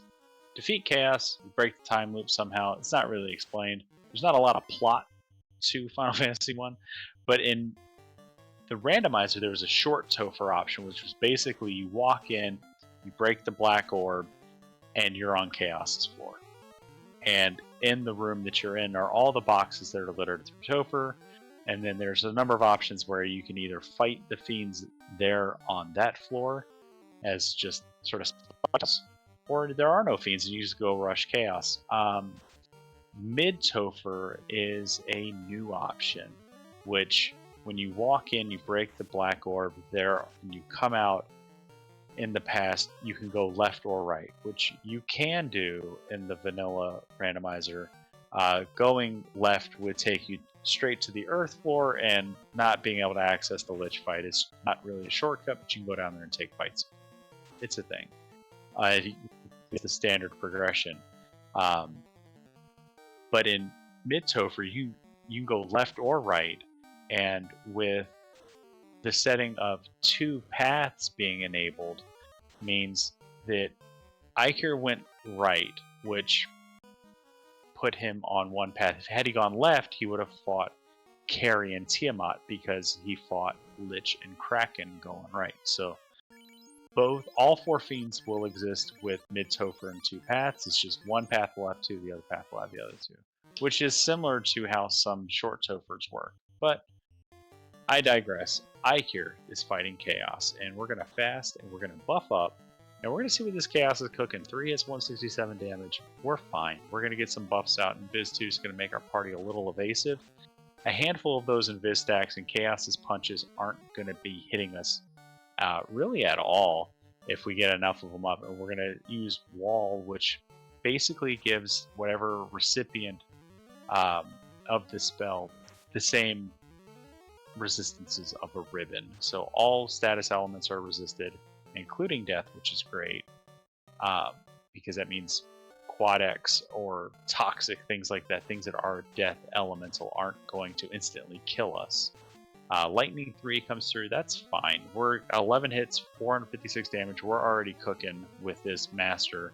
We're gonna get some more tempers out. We're gonna keep everybody healed up. Swing from that katana, about 200 damage. It's pretty good. Another invis. We've got to be feeling comfortable with our damage output. We're gonna buff and heal and just keep punching and swinging. And to answer your question earlier, Heavings, this is why you bring somebody that can stab along with somebody that can punch, because now you get all the damage coming out. And we're gonna fight, and fade, and we're gonna try to brack a 1% chance to hit. But hey, it could happen. I've seen it happen. Look, you miss all the shots you don't take. Right. So unfortunately that missed, but 10 hits, 1388 damage isn't gonna miss. Iker gets it done, punches Chaos into a pile of goo, and finishes bringing their team with an official time of 145.54. So get those GGs in chat, and we'll see if people want to come and talk to it. Hey, Dark Moon is in chat, actually, so I don't know what everyone else did. I did the Inner Sea all that I could. Grabbed the ninja behind Kraken with a lucky Brack. We talked about that strategy. Went to find shards, found the eye on Red D tile and Volcano, and then ground the BB to 42. After Carrie was only at 4 shards needed, Shadow needed something in Sky, so I went there. He got me Floater. I got my shards off Tia, and then I went and finished the game. So Shadow did rush Max ship, managing to find the Mobius Crest and the Megas and a T-Rock, and essentially push Dark Moon to a quick victory there, essentially releasing all the goodies. That's crazy. And we have Iker and Flip Heel and voice with us. Hey, GG's, guys. Thank you. GG's, everyone. GG's. How'd you guys feel about that one? Really bad once I realized I got Canal while I was having connection issues and didn't realize it until I was like trying to grind to get the thief to be the lockpicking. It's like, oh shoot, I have stuff to do. Yeah, that's tough because Canal won't show up in your inventory, and unless you go sail over that way, you're not going to know. And I ended up canoe, so I wasn't sailing that way, and I'd already, I went back and looked later. I even hinted for it. It said it was found, and I didn't even look at the found part. It's like, oh, do you have access to Volcano? So there's some miscommunication issues there, just being stress from having the connection issues at the beginning. Yeah, and then it was also unfortunate because the hint was, it said like leapfrog chest, so I don't like know every specific location like by name. But Mhm. my gut reaction was like, oh, leapfrog, so that must be behind the mega grenade. So I searched the mega grenade. I'm like, how do I get that? It's just, yeah, and then later we were like, oh no, actually you have it already. Yeah. I probably should just like I was at 21 or something. I probably should just like kept grinding to 25 and got his coins, so you just go on. Yeah. I would have realized eventually. Oh, now I have other stuff to do. I wouldn't feel entirely bad about the communication flubs there because I mean, uh, I think we saw it from X10 and JLo too. JLo, I don't know if didn't catch on that Trove was turned on or Yeah. The uh, Bahamut Horde. Oh, Yeah. yeah, there was lots of So- stuff there early too for the. so unfortunately X10 was stuck grinding out those encounters in in Bone Dungeon for about 40 minutes until JLo checked and finally found a sand coin so he could get moving here. Oh no. Yeah, because JLo basically full cleared the inner sea all that he could, like including all of Sea Shrine before going back to Canaria. And there was a lot of like back and forth, like double and triple guessing what he was doing, kind of stuff. But Yeah, I can definitely see that. We did a race a practice run of this earlier yesterday. We've done like 3 or 4. Yesterday was the first one where I had needed the canoe to get the. There's a river now between yeah, where Dwarf is and where Melman is, and completely missed that one in the flag set. So Yeah. I'm glad we caught that before we did it in a race. yeah. I originally had these flags with free canoe, and then Wild handed a test of them with Heavis, I believe, and was just like, might want to turn off free canoe. There's just too many. There's too many places to go, and you're going to be BK'd forever in Mystic Quest. Yeah, I can see that in all of our races, all our practice runs. Flippy was generally in BK mode like within minutes. Right, Yeah, the opening not very check friendly typically, especially with the overworld shuffle. Sometimes you just get like 5 battlegrounds in a location and it's just like, well, I'm here now. Did you have So one flip that was speak- like 4 towns in the first area? Yeah, it was Oh, something yeah. Oh silly. man. So Flip, what was your impression? I know this is a relatively new feature, and I wanted to kind of get your take on this. How did you feel the quest system kind of played into AP? I know they're not directly tied, but I noticed in the beginning that you and X10 really didn't have a lot of opportunity to level up your partners. How did that kind of play into your strategy in terms of going through checks and, you know, making those dives for your partner with not very powerful partners? Well, let's see. Usually I don't look right away because I feel like you can't usually grind too well to start. Like, you usually don't have any like really good ones. So usually you're just going by basic, teammate strength. So like, Ruben's still really sick. Tristan actually in a practice seed surprised me is, he can like stun a lot of enemies. So Tristan is not bad in a pinch. And then, yeah, usually it's still the name of the game is get Phoebe 3 levels because, White is still king for the end game usually. But yeah, I was just looking at this one and I was just like, we were struggling already. So I was like, I could definitely easily get the Jin and I was going to save the guy anyway. I was like, do I really want to look for the crab? And then, so basically I figured I'd try Kaylee out and it wasn't terrible. Air, I didn't know Air was actually good against the third boss, so that was pretty cool. But she was basically just a heal bot for the final boss. But yeah, it's pretty cool overall. It makes you think differently about not just blindly rushing one person, and adds a little more diversity to it. Yeah, you gotta weigh your options. It's like, do I grind out 40 refreshers to get in a super powerful partner, or do I just kind of settle with someone who's got really easy objectives, but maybe not as powerful in terms of move set? Yeah, like usually if there's like a 15 or like 20, but I don't know, 40's a bit much.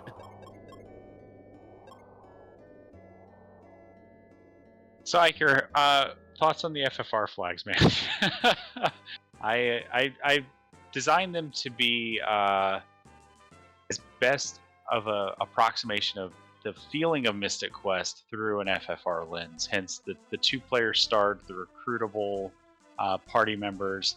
I almost turned off that you couldn't, but there's not an option to like, if nuns are there, you can't recruit over nuns kind of, so you'd be stuck in the 2-man forever. Gotcha. But I wanted it to feel like you have to build your party as you go, and with the Mystic Quest option of like the partner quests, like your partners that you get are going to be just as powerful or more powerful versions of you as you go along. And then on top of the standard AP, oops, all lose, shard hunt stuff. That's sort of the conceit of why the flags were designed as they were. But yeah, just kind of get some feedback from somebody that ran them more than I did. I like the flags. I'm a big fan of entrance modes, both in Mhm. FF1 and Zelda. Although entrance with the floor shuffle also. Entrance itself isn't too bad. The 2-person start with only fighter thief and only white black as your options. And several times I found myself going into the first town and seeing, oh, the spells are the other way. Let me switch my party real quick. Going to the white or the black mage and swapping them depending on what the spells were. But the only thing I didn't care for in the flag set was the forced having to take the partner when you beat a boss in order to get the shards. I'm not sure if that was intentional. It probably was because you said it that way. Yeah, it was intentional because like you gotta build your party and like you could find the shards outside of killing fiends, but if you wanted to take the shortcut of like killing fiends to get quick shards, like you gotta take the person that's there. And I figured it would it would likely be an upgrade, you know, for some party builds, but usually just the whole I lose my spells, so I can pick up my white magic spells again. that's the only annoying part about it. But I did have the thing. I'm still looking for Topher. I realized at the end it's like, shoot, I don't know where Topher is. It might be locked behind Floater. So at least it let me get back up to get the white magic spells and check what was at the air tower. Just was dwarf. They didn't have any shards for me.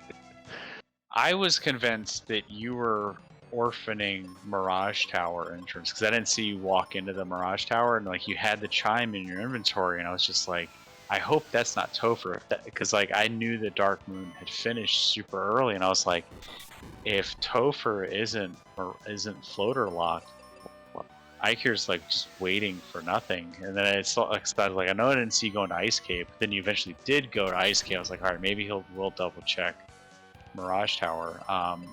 But it ended up being floater locked anyway, so I don't think I had chimed my first trip up there. It was my second trip up there I had it, because then I knew I could check it. Yeah. What was in Mirage Tower? And what it was dwarf. It was dwarf cave. Oh. So it was just said that. 2 checks and a bunch of key lock stuff, which I was hoping to get my last shards in there and then just be, oh yeah, Ice Cave will be Topher, and we go. And Ice Cave wasn't Topher. Yeah, you definitely said that. Sorry. And then, no, that's all right. Lots of talking going on. Lots of thoughts, processes. Watching the race, trying to like keep up with, and it's an hour past my bedtime. Oh yeah, they're still running, aren't they? Yep, making good progress though. And Chad had mentioned that you guys have been practicing. When it came to making that judgment call of, do I wait for Flip Heel to finish for floater, or do I have Flip Heel go to max ship? Like, what kind of made that judgment call for you guys? I told Flip Heel he was fine to just like finish the game, and I could just get floater and go. But Flip Heel was debating it by himself.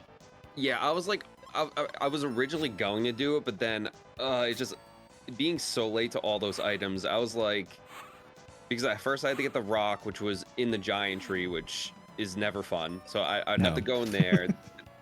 Then you gotta trigger the whole Spencer sequence just to get into the ship. And I was just like, and then I gotta actually find it in the ship. I was just like, this is too much. I was contemplating it, but it just felt like just a little bit too much. Yeah, to be fair, I probably would have made the same call. I'd have probably told my partners, like, look, in the time it takes me to find these 3 other items to get you your floater, I could probably beat the game. So yeah, and like I think also, ultimately made the right decision. Yeah, and then the other thing too was like, you know, being that we were like, you know, messed up from whatever. I thought I was in go mode, and you know, he didn't mention it right away that he might need that, so I was skipping a couple checks too. So when he actually told me that, and I was like, I think I was in the middle of the Pazuzu fight. I was just like, okay, I guess I'll keep checking stuff for a little bit, and then then we just made that judgment call. Yeah, Shadow Nil and Dark Moon and Twitch chat here letting us know. It's like it looks like they lucked out with the coordination in terms of making the right hint plays. They kind of hinted for those items early and changed their route entirely around that strategy of like, we need to find these items as soon as possible. And I think the canoe plays a early. huge part. Yeah, sorry, go ahead. I was going to say, I think, that's kind of one of your make or break things. Like if you hint for the right things at the right time, you can make your entire route like super fast in that aspect. Oh yeah, I agree. I hinted the canoe and saw it wasn't in a location I could get to yet, so it's like, okay, well, volcano is behind something, and so I don't need to necessarily know where floater is yet. And in a bunch of our practices, I think only one of our practices actually required the floater, so I wasn't really gung ho on going for it. Yeah, the Mystic Quest side has the uh, tough part of there are like 3 different axes and 3 different bombs, and if you need an axe, which one do you hint at? Because you can get screwed if it's one that's locked behind another axe. Especially if there's one available like way closer. We had this one practice, like there was a couple where it was like a 2 or 3 item chain. The one was so bad you actually had to do, I think, both parts of the Kaylee quest, like with the tree wither and the elixir. And I was just like, wait, I have to do this? I have to do that too? So I tend to not use hints early unless I really know I need it. But like I said, this seed, basically, I don't know. We had to waste, 20 to 30 minutes, me like double tracking stuff. It just, yeah. I think for better or worse, this with a bird's eye view from me and Caleb's seats here, I think this seed really did a good job of showcasing how well AP can split things up. Because this wasn't a one-man show like we were saying earlier. Like there wasn't everything good in one of the games. Like this was a pretty even split. You guys had to like really put on your coordination hats to get where you guys needed to go. Yeah, it does a nice balancing. I'll agree. Like I said, sometimes the Mystic Quest is a little bit slower, but then once you get to an area where like 2 or 3 dungeons open up, just it splits up evenly, nicely. So it's pretty cool. I'm in a little bit of disbelief here looking at this, Caleb. I need you to double check my vision. Is that Tristram in X10's party going to Dark King? Yeah, it's a level 34 Tristram. Just needed to make sure I was seeing things correctly. I thought you were gonna ask about the giant piece of blue meat that J-Lo was fighting on. Oh no, I'm not gonna question that. That tracks. He's just eating steaks. Yeah, no, looks like X10 just rushed the highest level partner that he had available and was like, no, I don't even feel like leveling up Tristram to max. We're just gonna go. Fun fact, I don't know if you guys know this about the extended spellbook that we had turned on. Tristram has access to Flare if you level him up all the way. So cool. I gotta play Mystic Quest again, man. It's been a long time since I picked this game up, and I love the vanilla game, and the randomizer is so much fun. Like the amount of work that Wildham and has put into it, like you said, all the different sprite designers. It's awesome to see.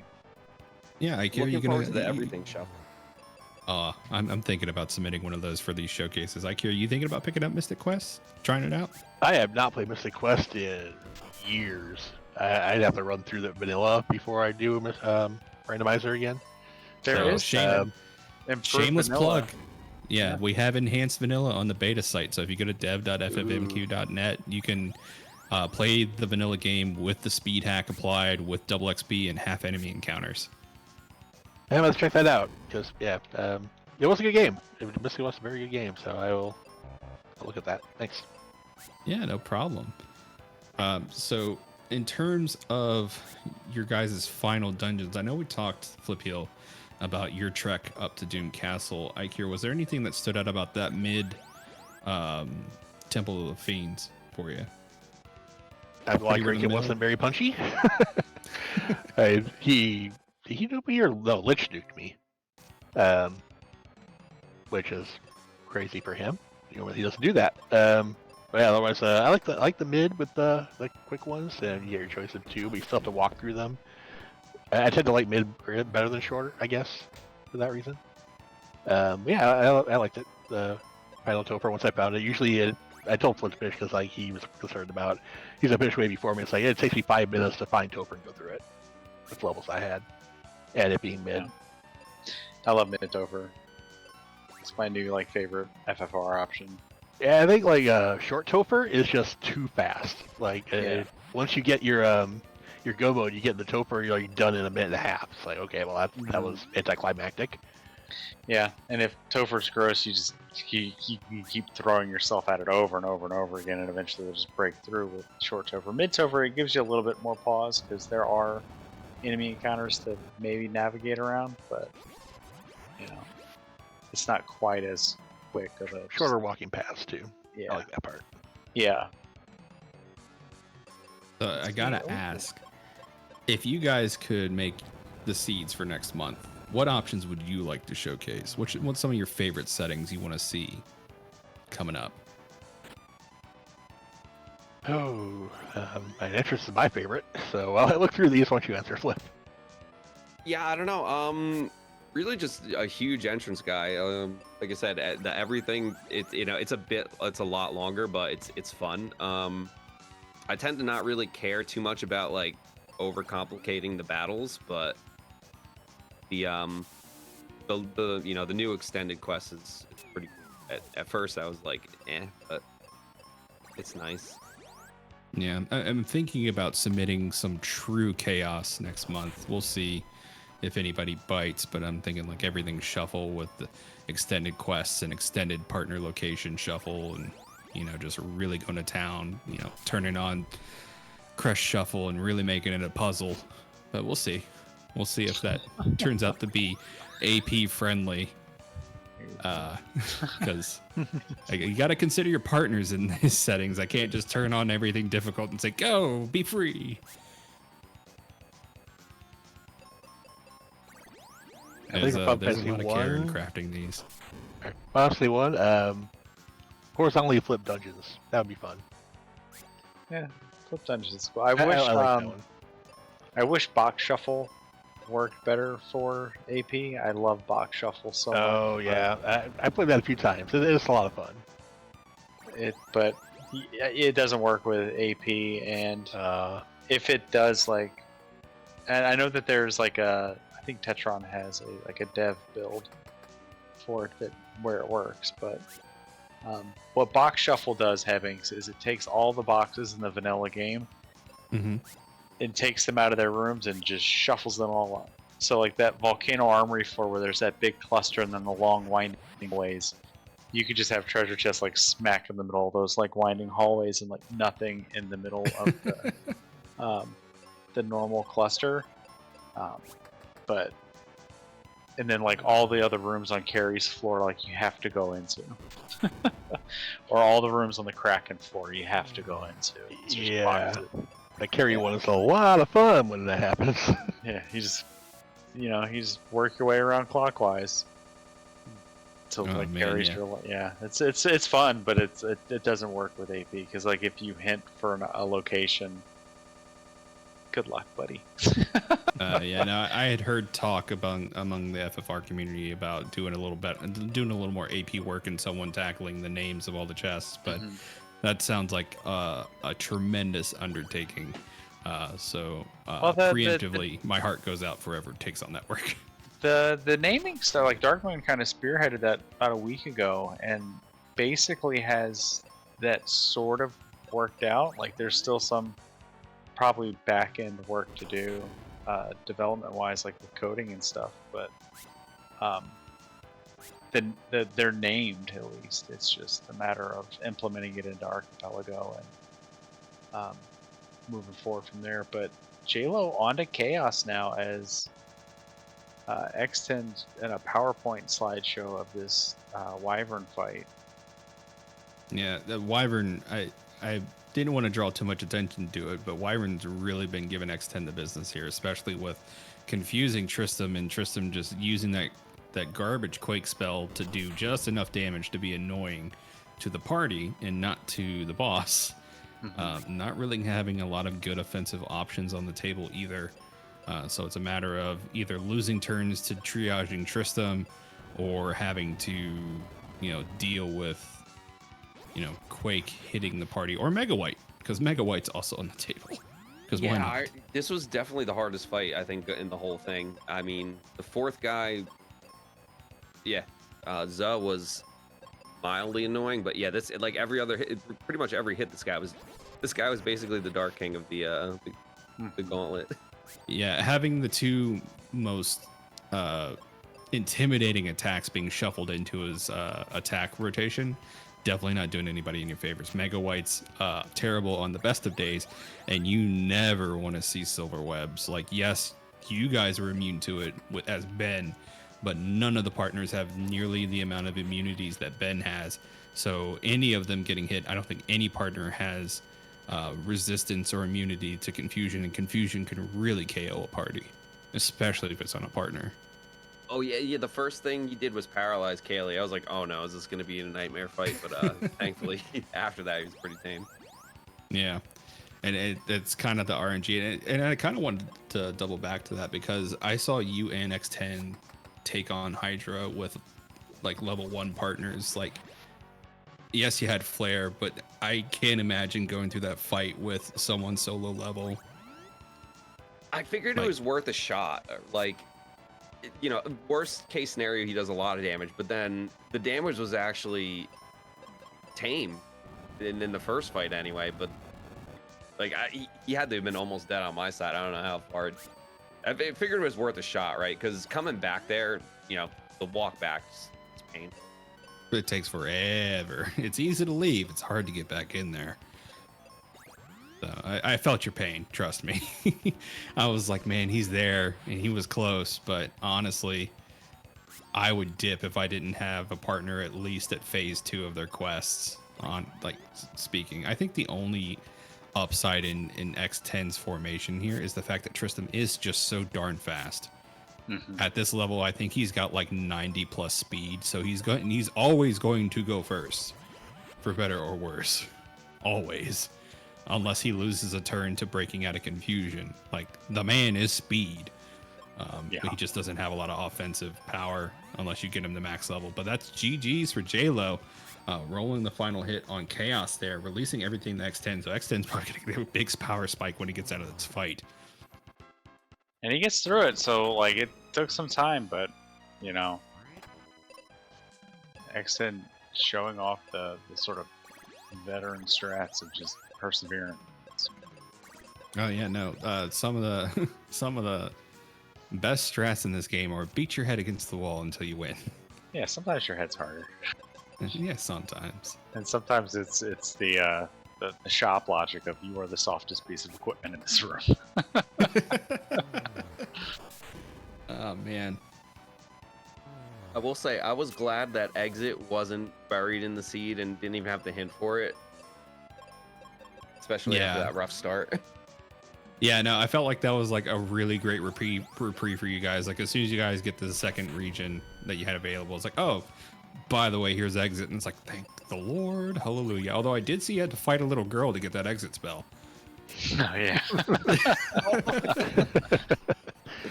Usually, I was just going to say, usually it's the NPC in front of the door to get in there. That's the problem. I was just like, okay. She was putting it away for you. Yeah, for context, chat, Fliphill did not actually fight a little girl. There's an NPC in the way. No children were harmed in this speed run. Except Norma wasn't saved. I mean, she can walk home. There's a bridge right there the whole time. The whole time. I mean, it's cold outside. She was in the Aquaria region. Yeah, you got to dance with her to get her blood flowing before she can walk back home. Yeah, I mean, it's unsafe. True. Very true. It's dangerous to go alone. God, this Kirbo would have irritated me so much. And it's not even the damage on Kirbo on Za when I saw you going through this flip heal. It's the fact that he's healing every time he hits you. So it's like making negative progress on every turn. And it's like, stop. You're either double hitting me or you're giving me negative progress. Just stop being annoying. Yeah, I just, like I said, I was glad I had Kaylee for this, just because, like I said, they could both do a lot of damage. So at least, like, when I was fully healed and it wasn't terrible, I could, pump in a ton of damage. So yeah. Yeah, this is the little upside to having Tristram here that X10 showing off is like no matter what happens, like if Ben goes down, Tristram is just so like even if Tristram gets low HP, he's so darn fast. He'll just be able to. You're guaranteed to get a life spell off before the enemy goes. And you know it's not the greatest damage in the world, but the fact that Jerkbird is weak to shoot element and the Ninja Stars qualify as shoot element, gets you some consistent damage on the fight.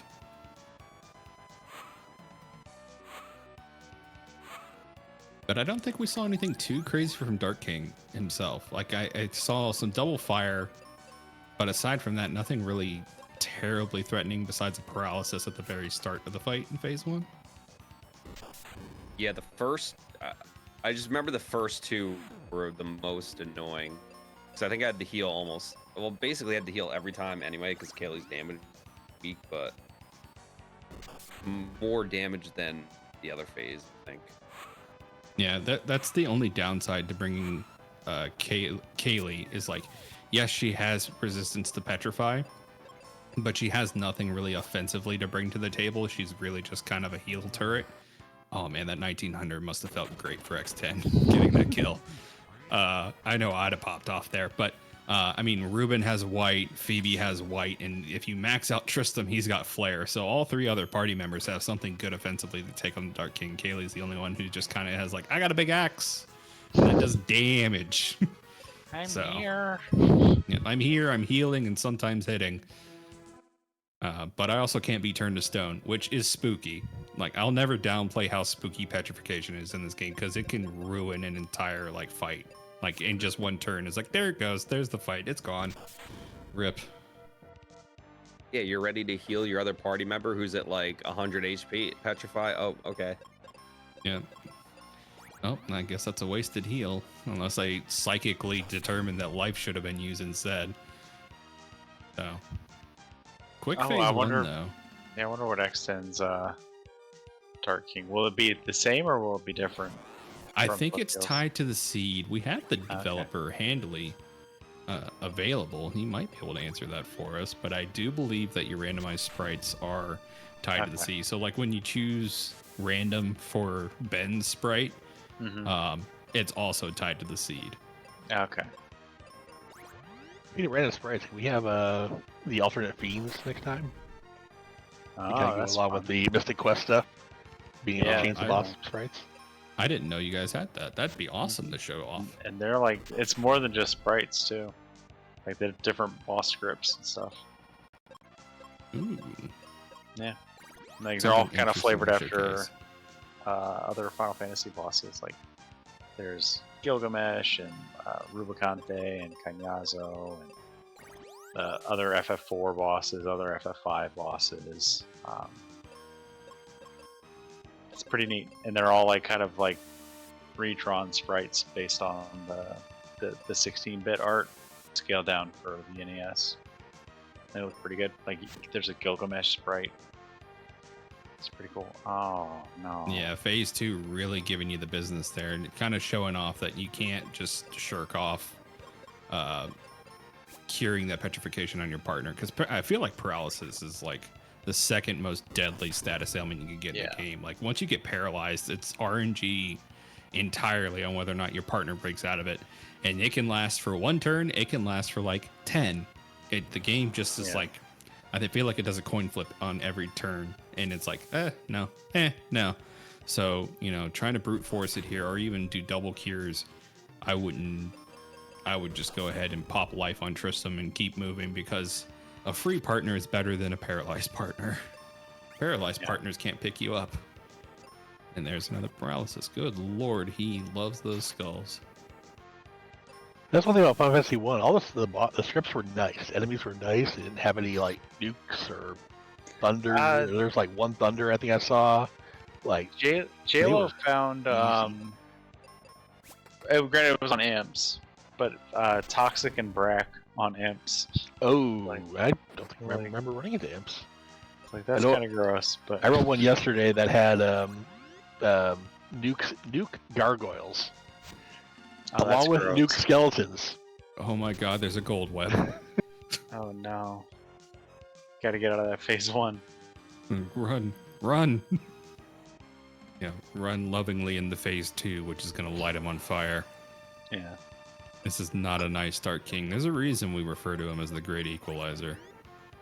Just clothesline yourself. Mm-hmm. I don't know why X10 is shying away from using life.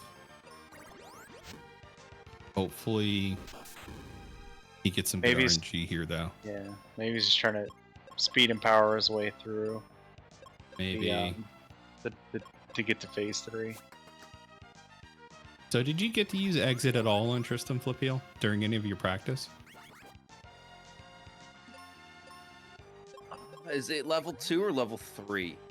I think it's level 2 Tristram's. Like he just gets exit and it's like, bam, go mode time. Let's go fast. You know, I don't think so. I don't usually tend to keep Tristram for long. Exit is amazing, but usually I like the better spells and damage other people have, but maybe I should consider that because, yeah, exit is super good. Exit's so good. And then there was one seed where, like, I basically needed it to get through a fight I went into by mistake, and then, like, I was like, oh yeah, I can just exit these enemies. Right? It's like, just shadow around with you. Get out of here. It's like, and I feel like that's the reason Ham gave Tristram exit and flare. It's like everybody hates using Tristram. Like, yes, he's fast, but he has nothing else going for him. So let's give him some good tools with extended spellbook and kind of incentivize that use. Granted, you can only access flare on Tristram if you have quests turned on. Like if you have vanilla Right. leveling turned on, he doesn't get high enough level to get access to flare. So it's locked behind that. But I mean, I would love to see Tristram come in and just start flare blasting Dark King. I think that'd be dope. If the seed allows for it. Tristan played by Danny DeVito. So anyways, I just started blasting.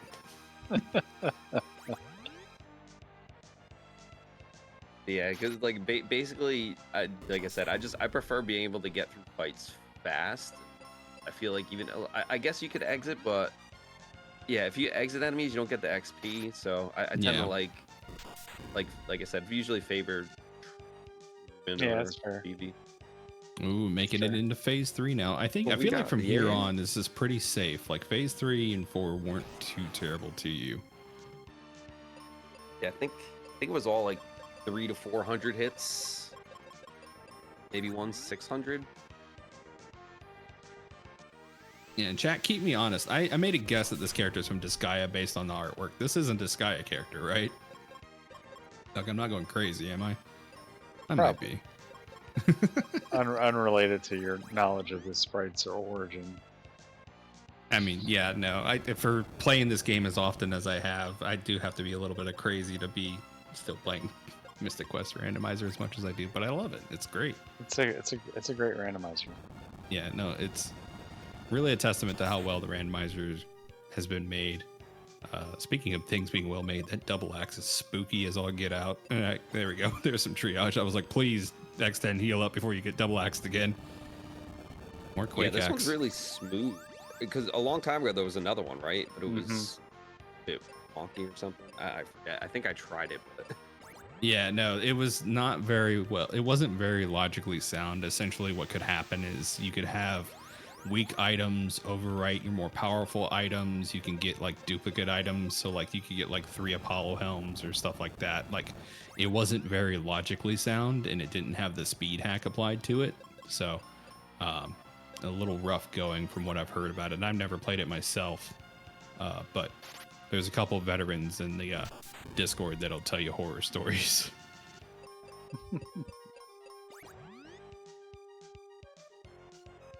You must have rolled some pretty good RNG on this fight because phase 3 here is giving X10 the business. well, I was He's also really digging in. I was also just literally healing with Kaylee the whole time because Kaylee did no damage. Yeah.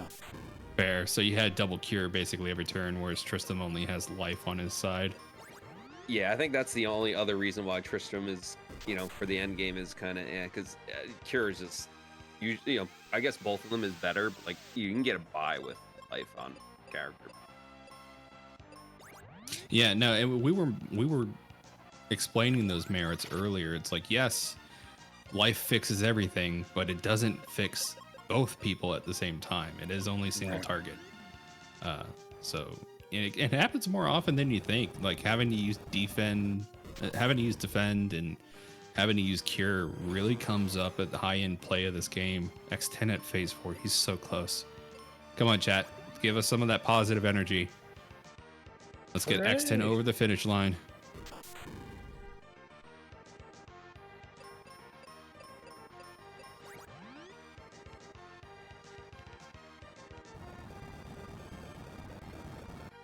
Just laying. I hate that quick X. I think that's my least favorite move out of all of Dark King 2's arsenal. Just because it hits both party members for decent damage. Yeah. Remember when we would have weekly seeds where people were like, yeah, no, I finished Dark King at level 14. And it's like, oh man. I feel like I'm not brave enough to do that anymore. Yeah. All right. Yeah, some people are like doing it like at like 720 or 760. I feel like I need 800 to 880. I can't stand getting one shot on that fight. Yeah, unless you just get truly good RNG.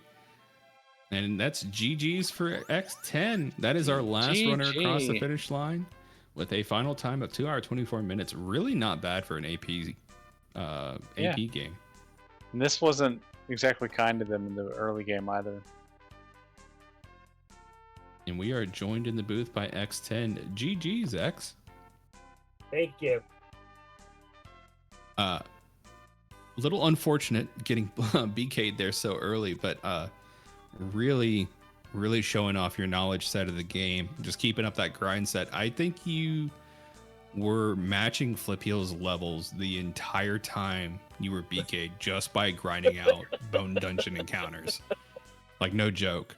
Yeah, no, you were. Like, there was a couple moments where, like, you had, like, 1 or 2 levels on him. It's crazy. Just walking that loop with the sand treadmill. Yeah, I can't imagine it felt very good being BK'd for 40 minutes with Sandcoin being locked behind a location. But, I mean, we got to see you take off once you got that Sandcoin. What was your kind of game plan with your hints? Because I saw you popped off a few there. What was going through your head? Because I know you had to be feeling it, knowing you were stuck there for so long. Well, actually, I couldn't pop up into my hands in that time frame. Yeah. I only had 8 points of the 25. So I'm like, okay, I just want to get to a place where I can open chest. Fair. And then we heard that his what was in the Wawa Dome. Yeah. So, I mean, but that's still not a bad time. Yeah. Especially for an AP seed, and especially one as punishing as this. This one, like we were talking about earlier, very evenly split between the games. How was y'all's communication? I know Jay didn't have voice at the moment, so really having to use the text feature in AP. How was that? Well, how I was that going talked, through with communication? and he did talk at times, but he did some chat through, so I was able to bounce between reading, playing, and talking. Okay, so you made it work, and I mean I think that's the great thing about AP is being able to communicate no matter what you're doing, even if you don't have access to voice chat going through there. And you guys made it work. Like once you guys hit your stride, and once you got freed out of BK jail, y'all were basically consistently moving. I think Jay had to stop for one moment as you caught up with your checks to get him at a BK. But after that, I don't think I saw you guys really stop for much of anything. It's just really cruising on there to the end. What made you decide to take Tristram to Dark King? I have to ask. His speed. That's the guess I made. Yeah, I saw he had life. I thought he had cure. It was actually exit. I'm like, okay, I can still make this work. Yeah. I can have him first turn. I can have him cast wave every single turn. I keep him safe the whole time. Did you weigh the option of doing his last quest to unlock Flare for him? I did. But I'm like, Just decided not to. I already cost enough time. You know what? I'm just gonna go all in on Dark King. Yeah, that's fair. I I respect the judgment call. Like at some point you're like, I know I'm behind.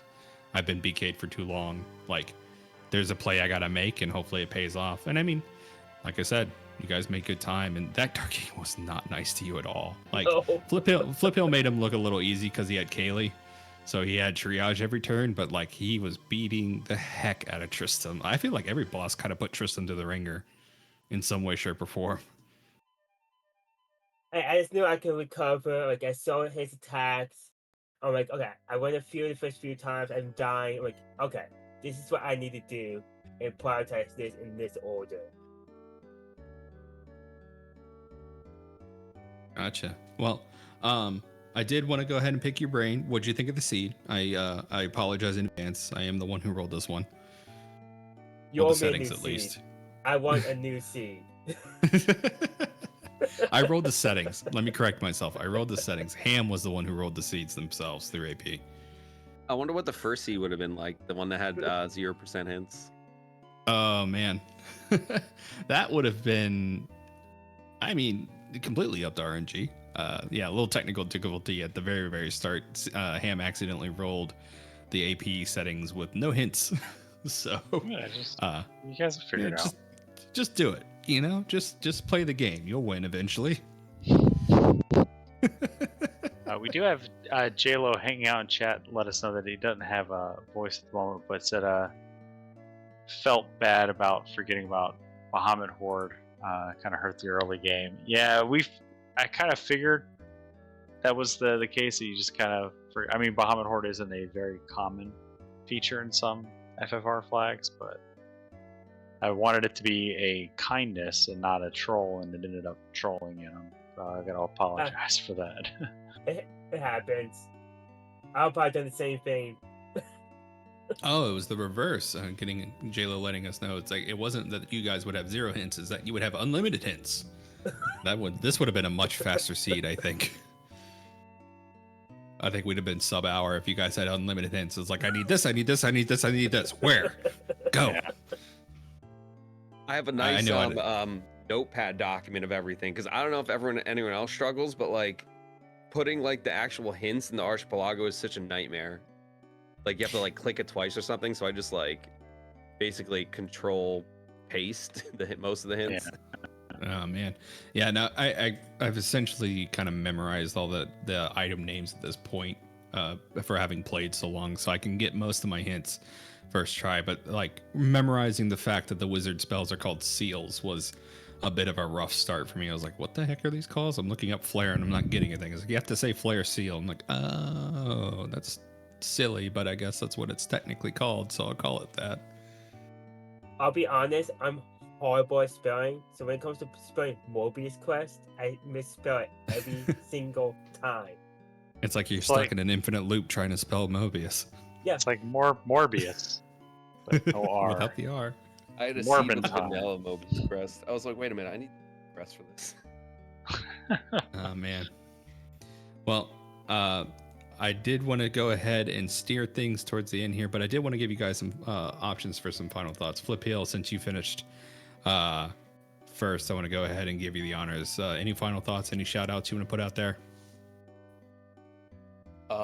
Just want to say, thanks for the restreams, comms. This was fun, even despite, our botching up the beginning due to errors and issues, but had a blast, and looking forward to the crazy settings a month or two from now. Awesome. I hear anything? Yeah, I hope we get more people involved in this. Hopefully, just showing it off, we'll get some more teams in there. I think we've had 3 each of the past this month and last month, so hopefully get some more next month. Come and play Final Fantasy 1 Mystic Quest, guys. Yeah.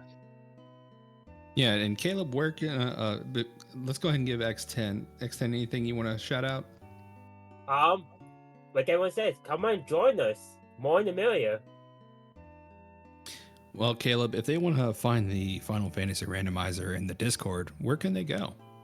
I like Google. No. FinalFantasyRandomizer.com. There's a link to the Discord. There's a link to the wiki. You can learn all about it. You can come join the community, be a part of it.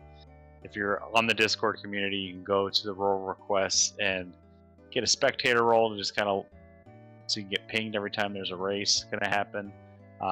There's a duck pond for all the new players to come and get their feet wet, learn the game. It's a really welcoming community on how to, pick up, then just start going. And then there's a whole AP section. It's a secret time spinner server too. So, there's a few of us that play Mystic Quest there too, but mostly we're here on the Mystic Quest server. But where can folks find the Mystic Quest randomizer? So Thanks. I will say, don't use Google because there's a chance you might find that old randomizer. We don't really want you getting stuck with that one and getting a sour opinion. You can find the Mystic Quest randomizer at ffmkeyrando.net. If you want to check out the beta features, you can go to dev.ffmkeyrando.net where we're rolling out new features. It feels like all the time. New sprites, new settings, new things we want to test out. And if you want to give feedback on any of those settings or just join the community, again, get your feet wet, hop in the new player room, not curated by me or anything. You can get a link to the Discord at ffmkeyrando.net on the left-hand side menu. Very welcoming community, very open. There's, rooms for getting help on your first seed if you are getting stuck or don't remember things, and there's plenty of resources for getting back in the swing of things, remembering your weaknesses, finding your chests, things like that. So I would say please hop in. We have roles for people interested in our weekly seeds. Ping me to race. So very much like the FFR Discord, just smaller and more niche. For now. We'll see how that goes. So I think that does it for us. Caleb, you want to go ahead and take us home? No, this was a lot of fun. Thank you so much for having me in the booth. Wildham, thank you so much for doing the restream, setting everything up behind the scenes. Nutmeg and Socket doing the tracking. They did a wonderful job. Had all kinds of notes for us to reference, even if we're not the best at reading sometimes. Big shout out to chat coming out, supporting us during the race, and all of the runners on stream and off stream for doing a wonderful job kind of showcasing both of these games and how well they connect with one another. I hope to see you guys at the next one. The final Wednesday of every month, there will be another showcase. So hopefully see you guys at the next one. Y'all have a great night. Take care.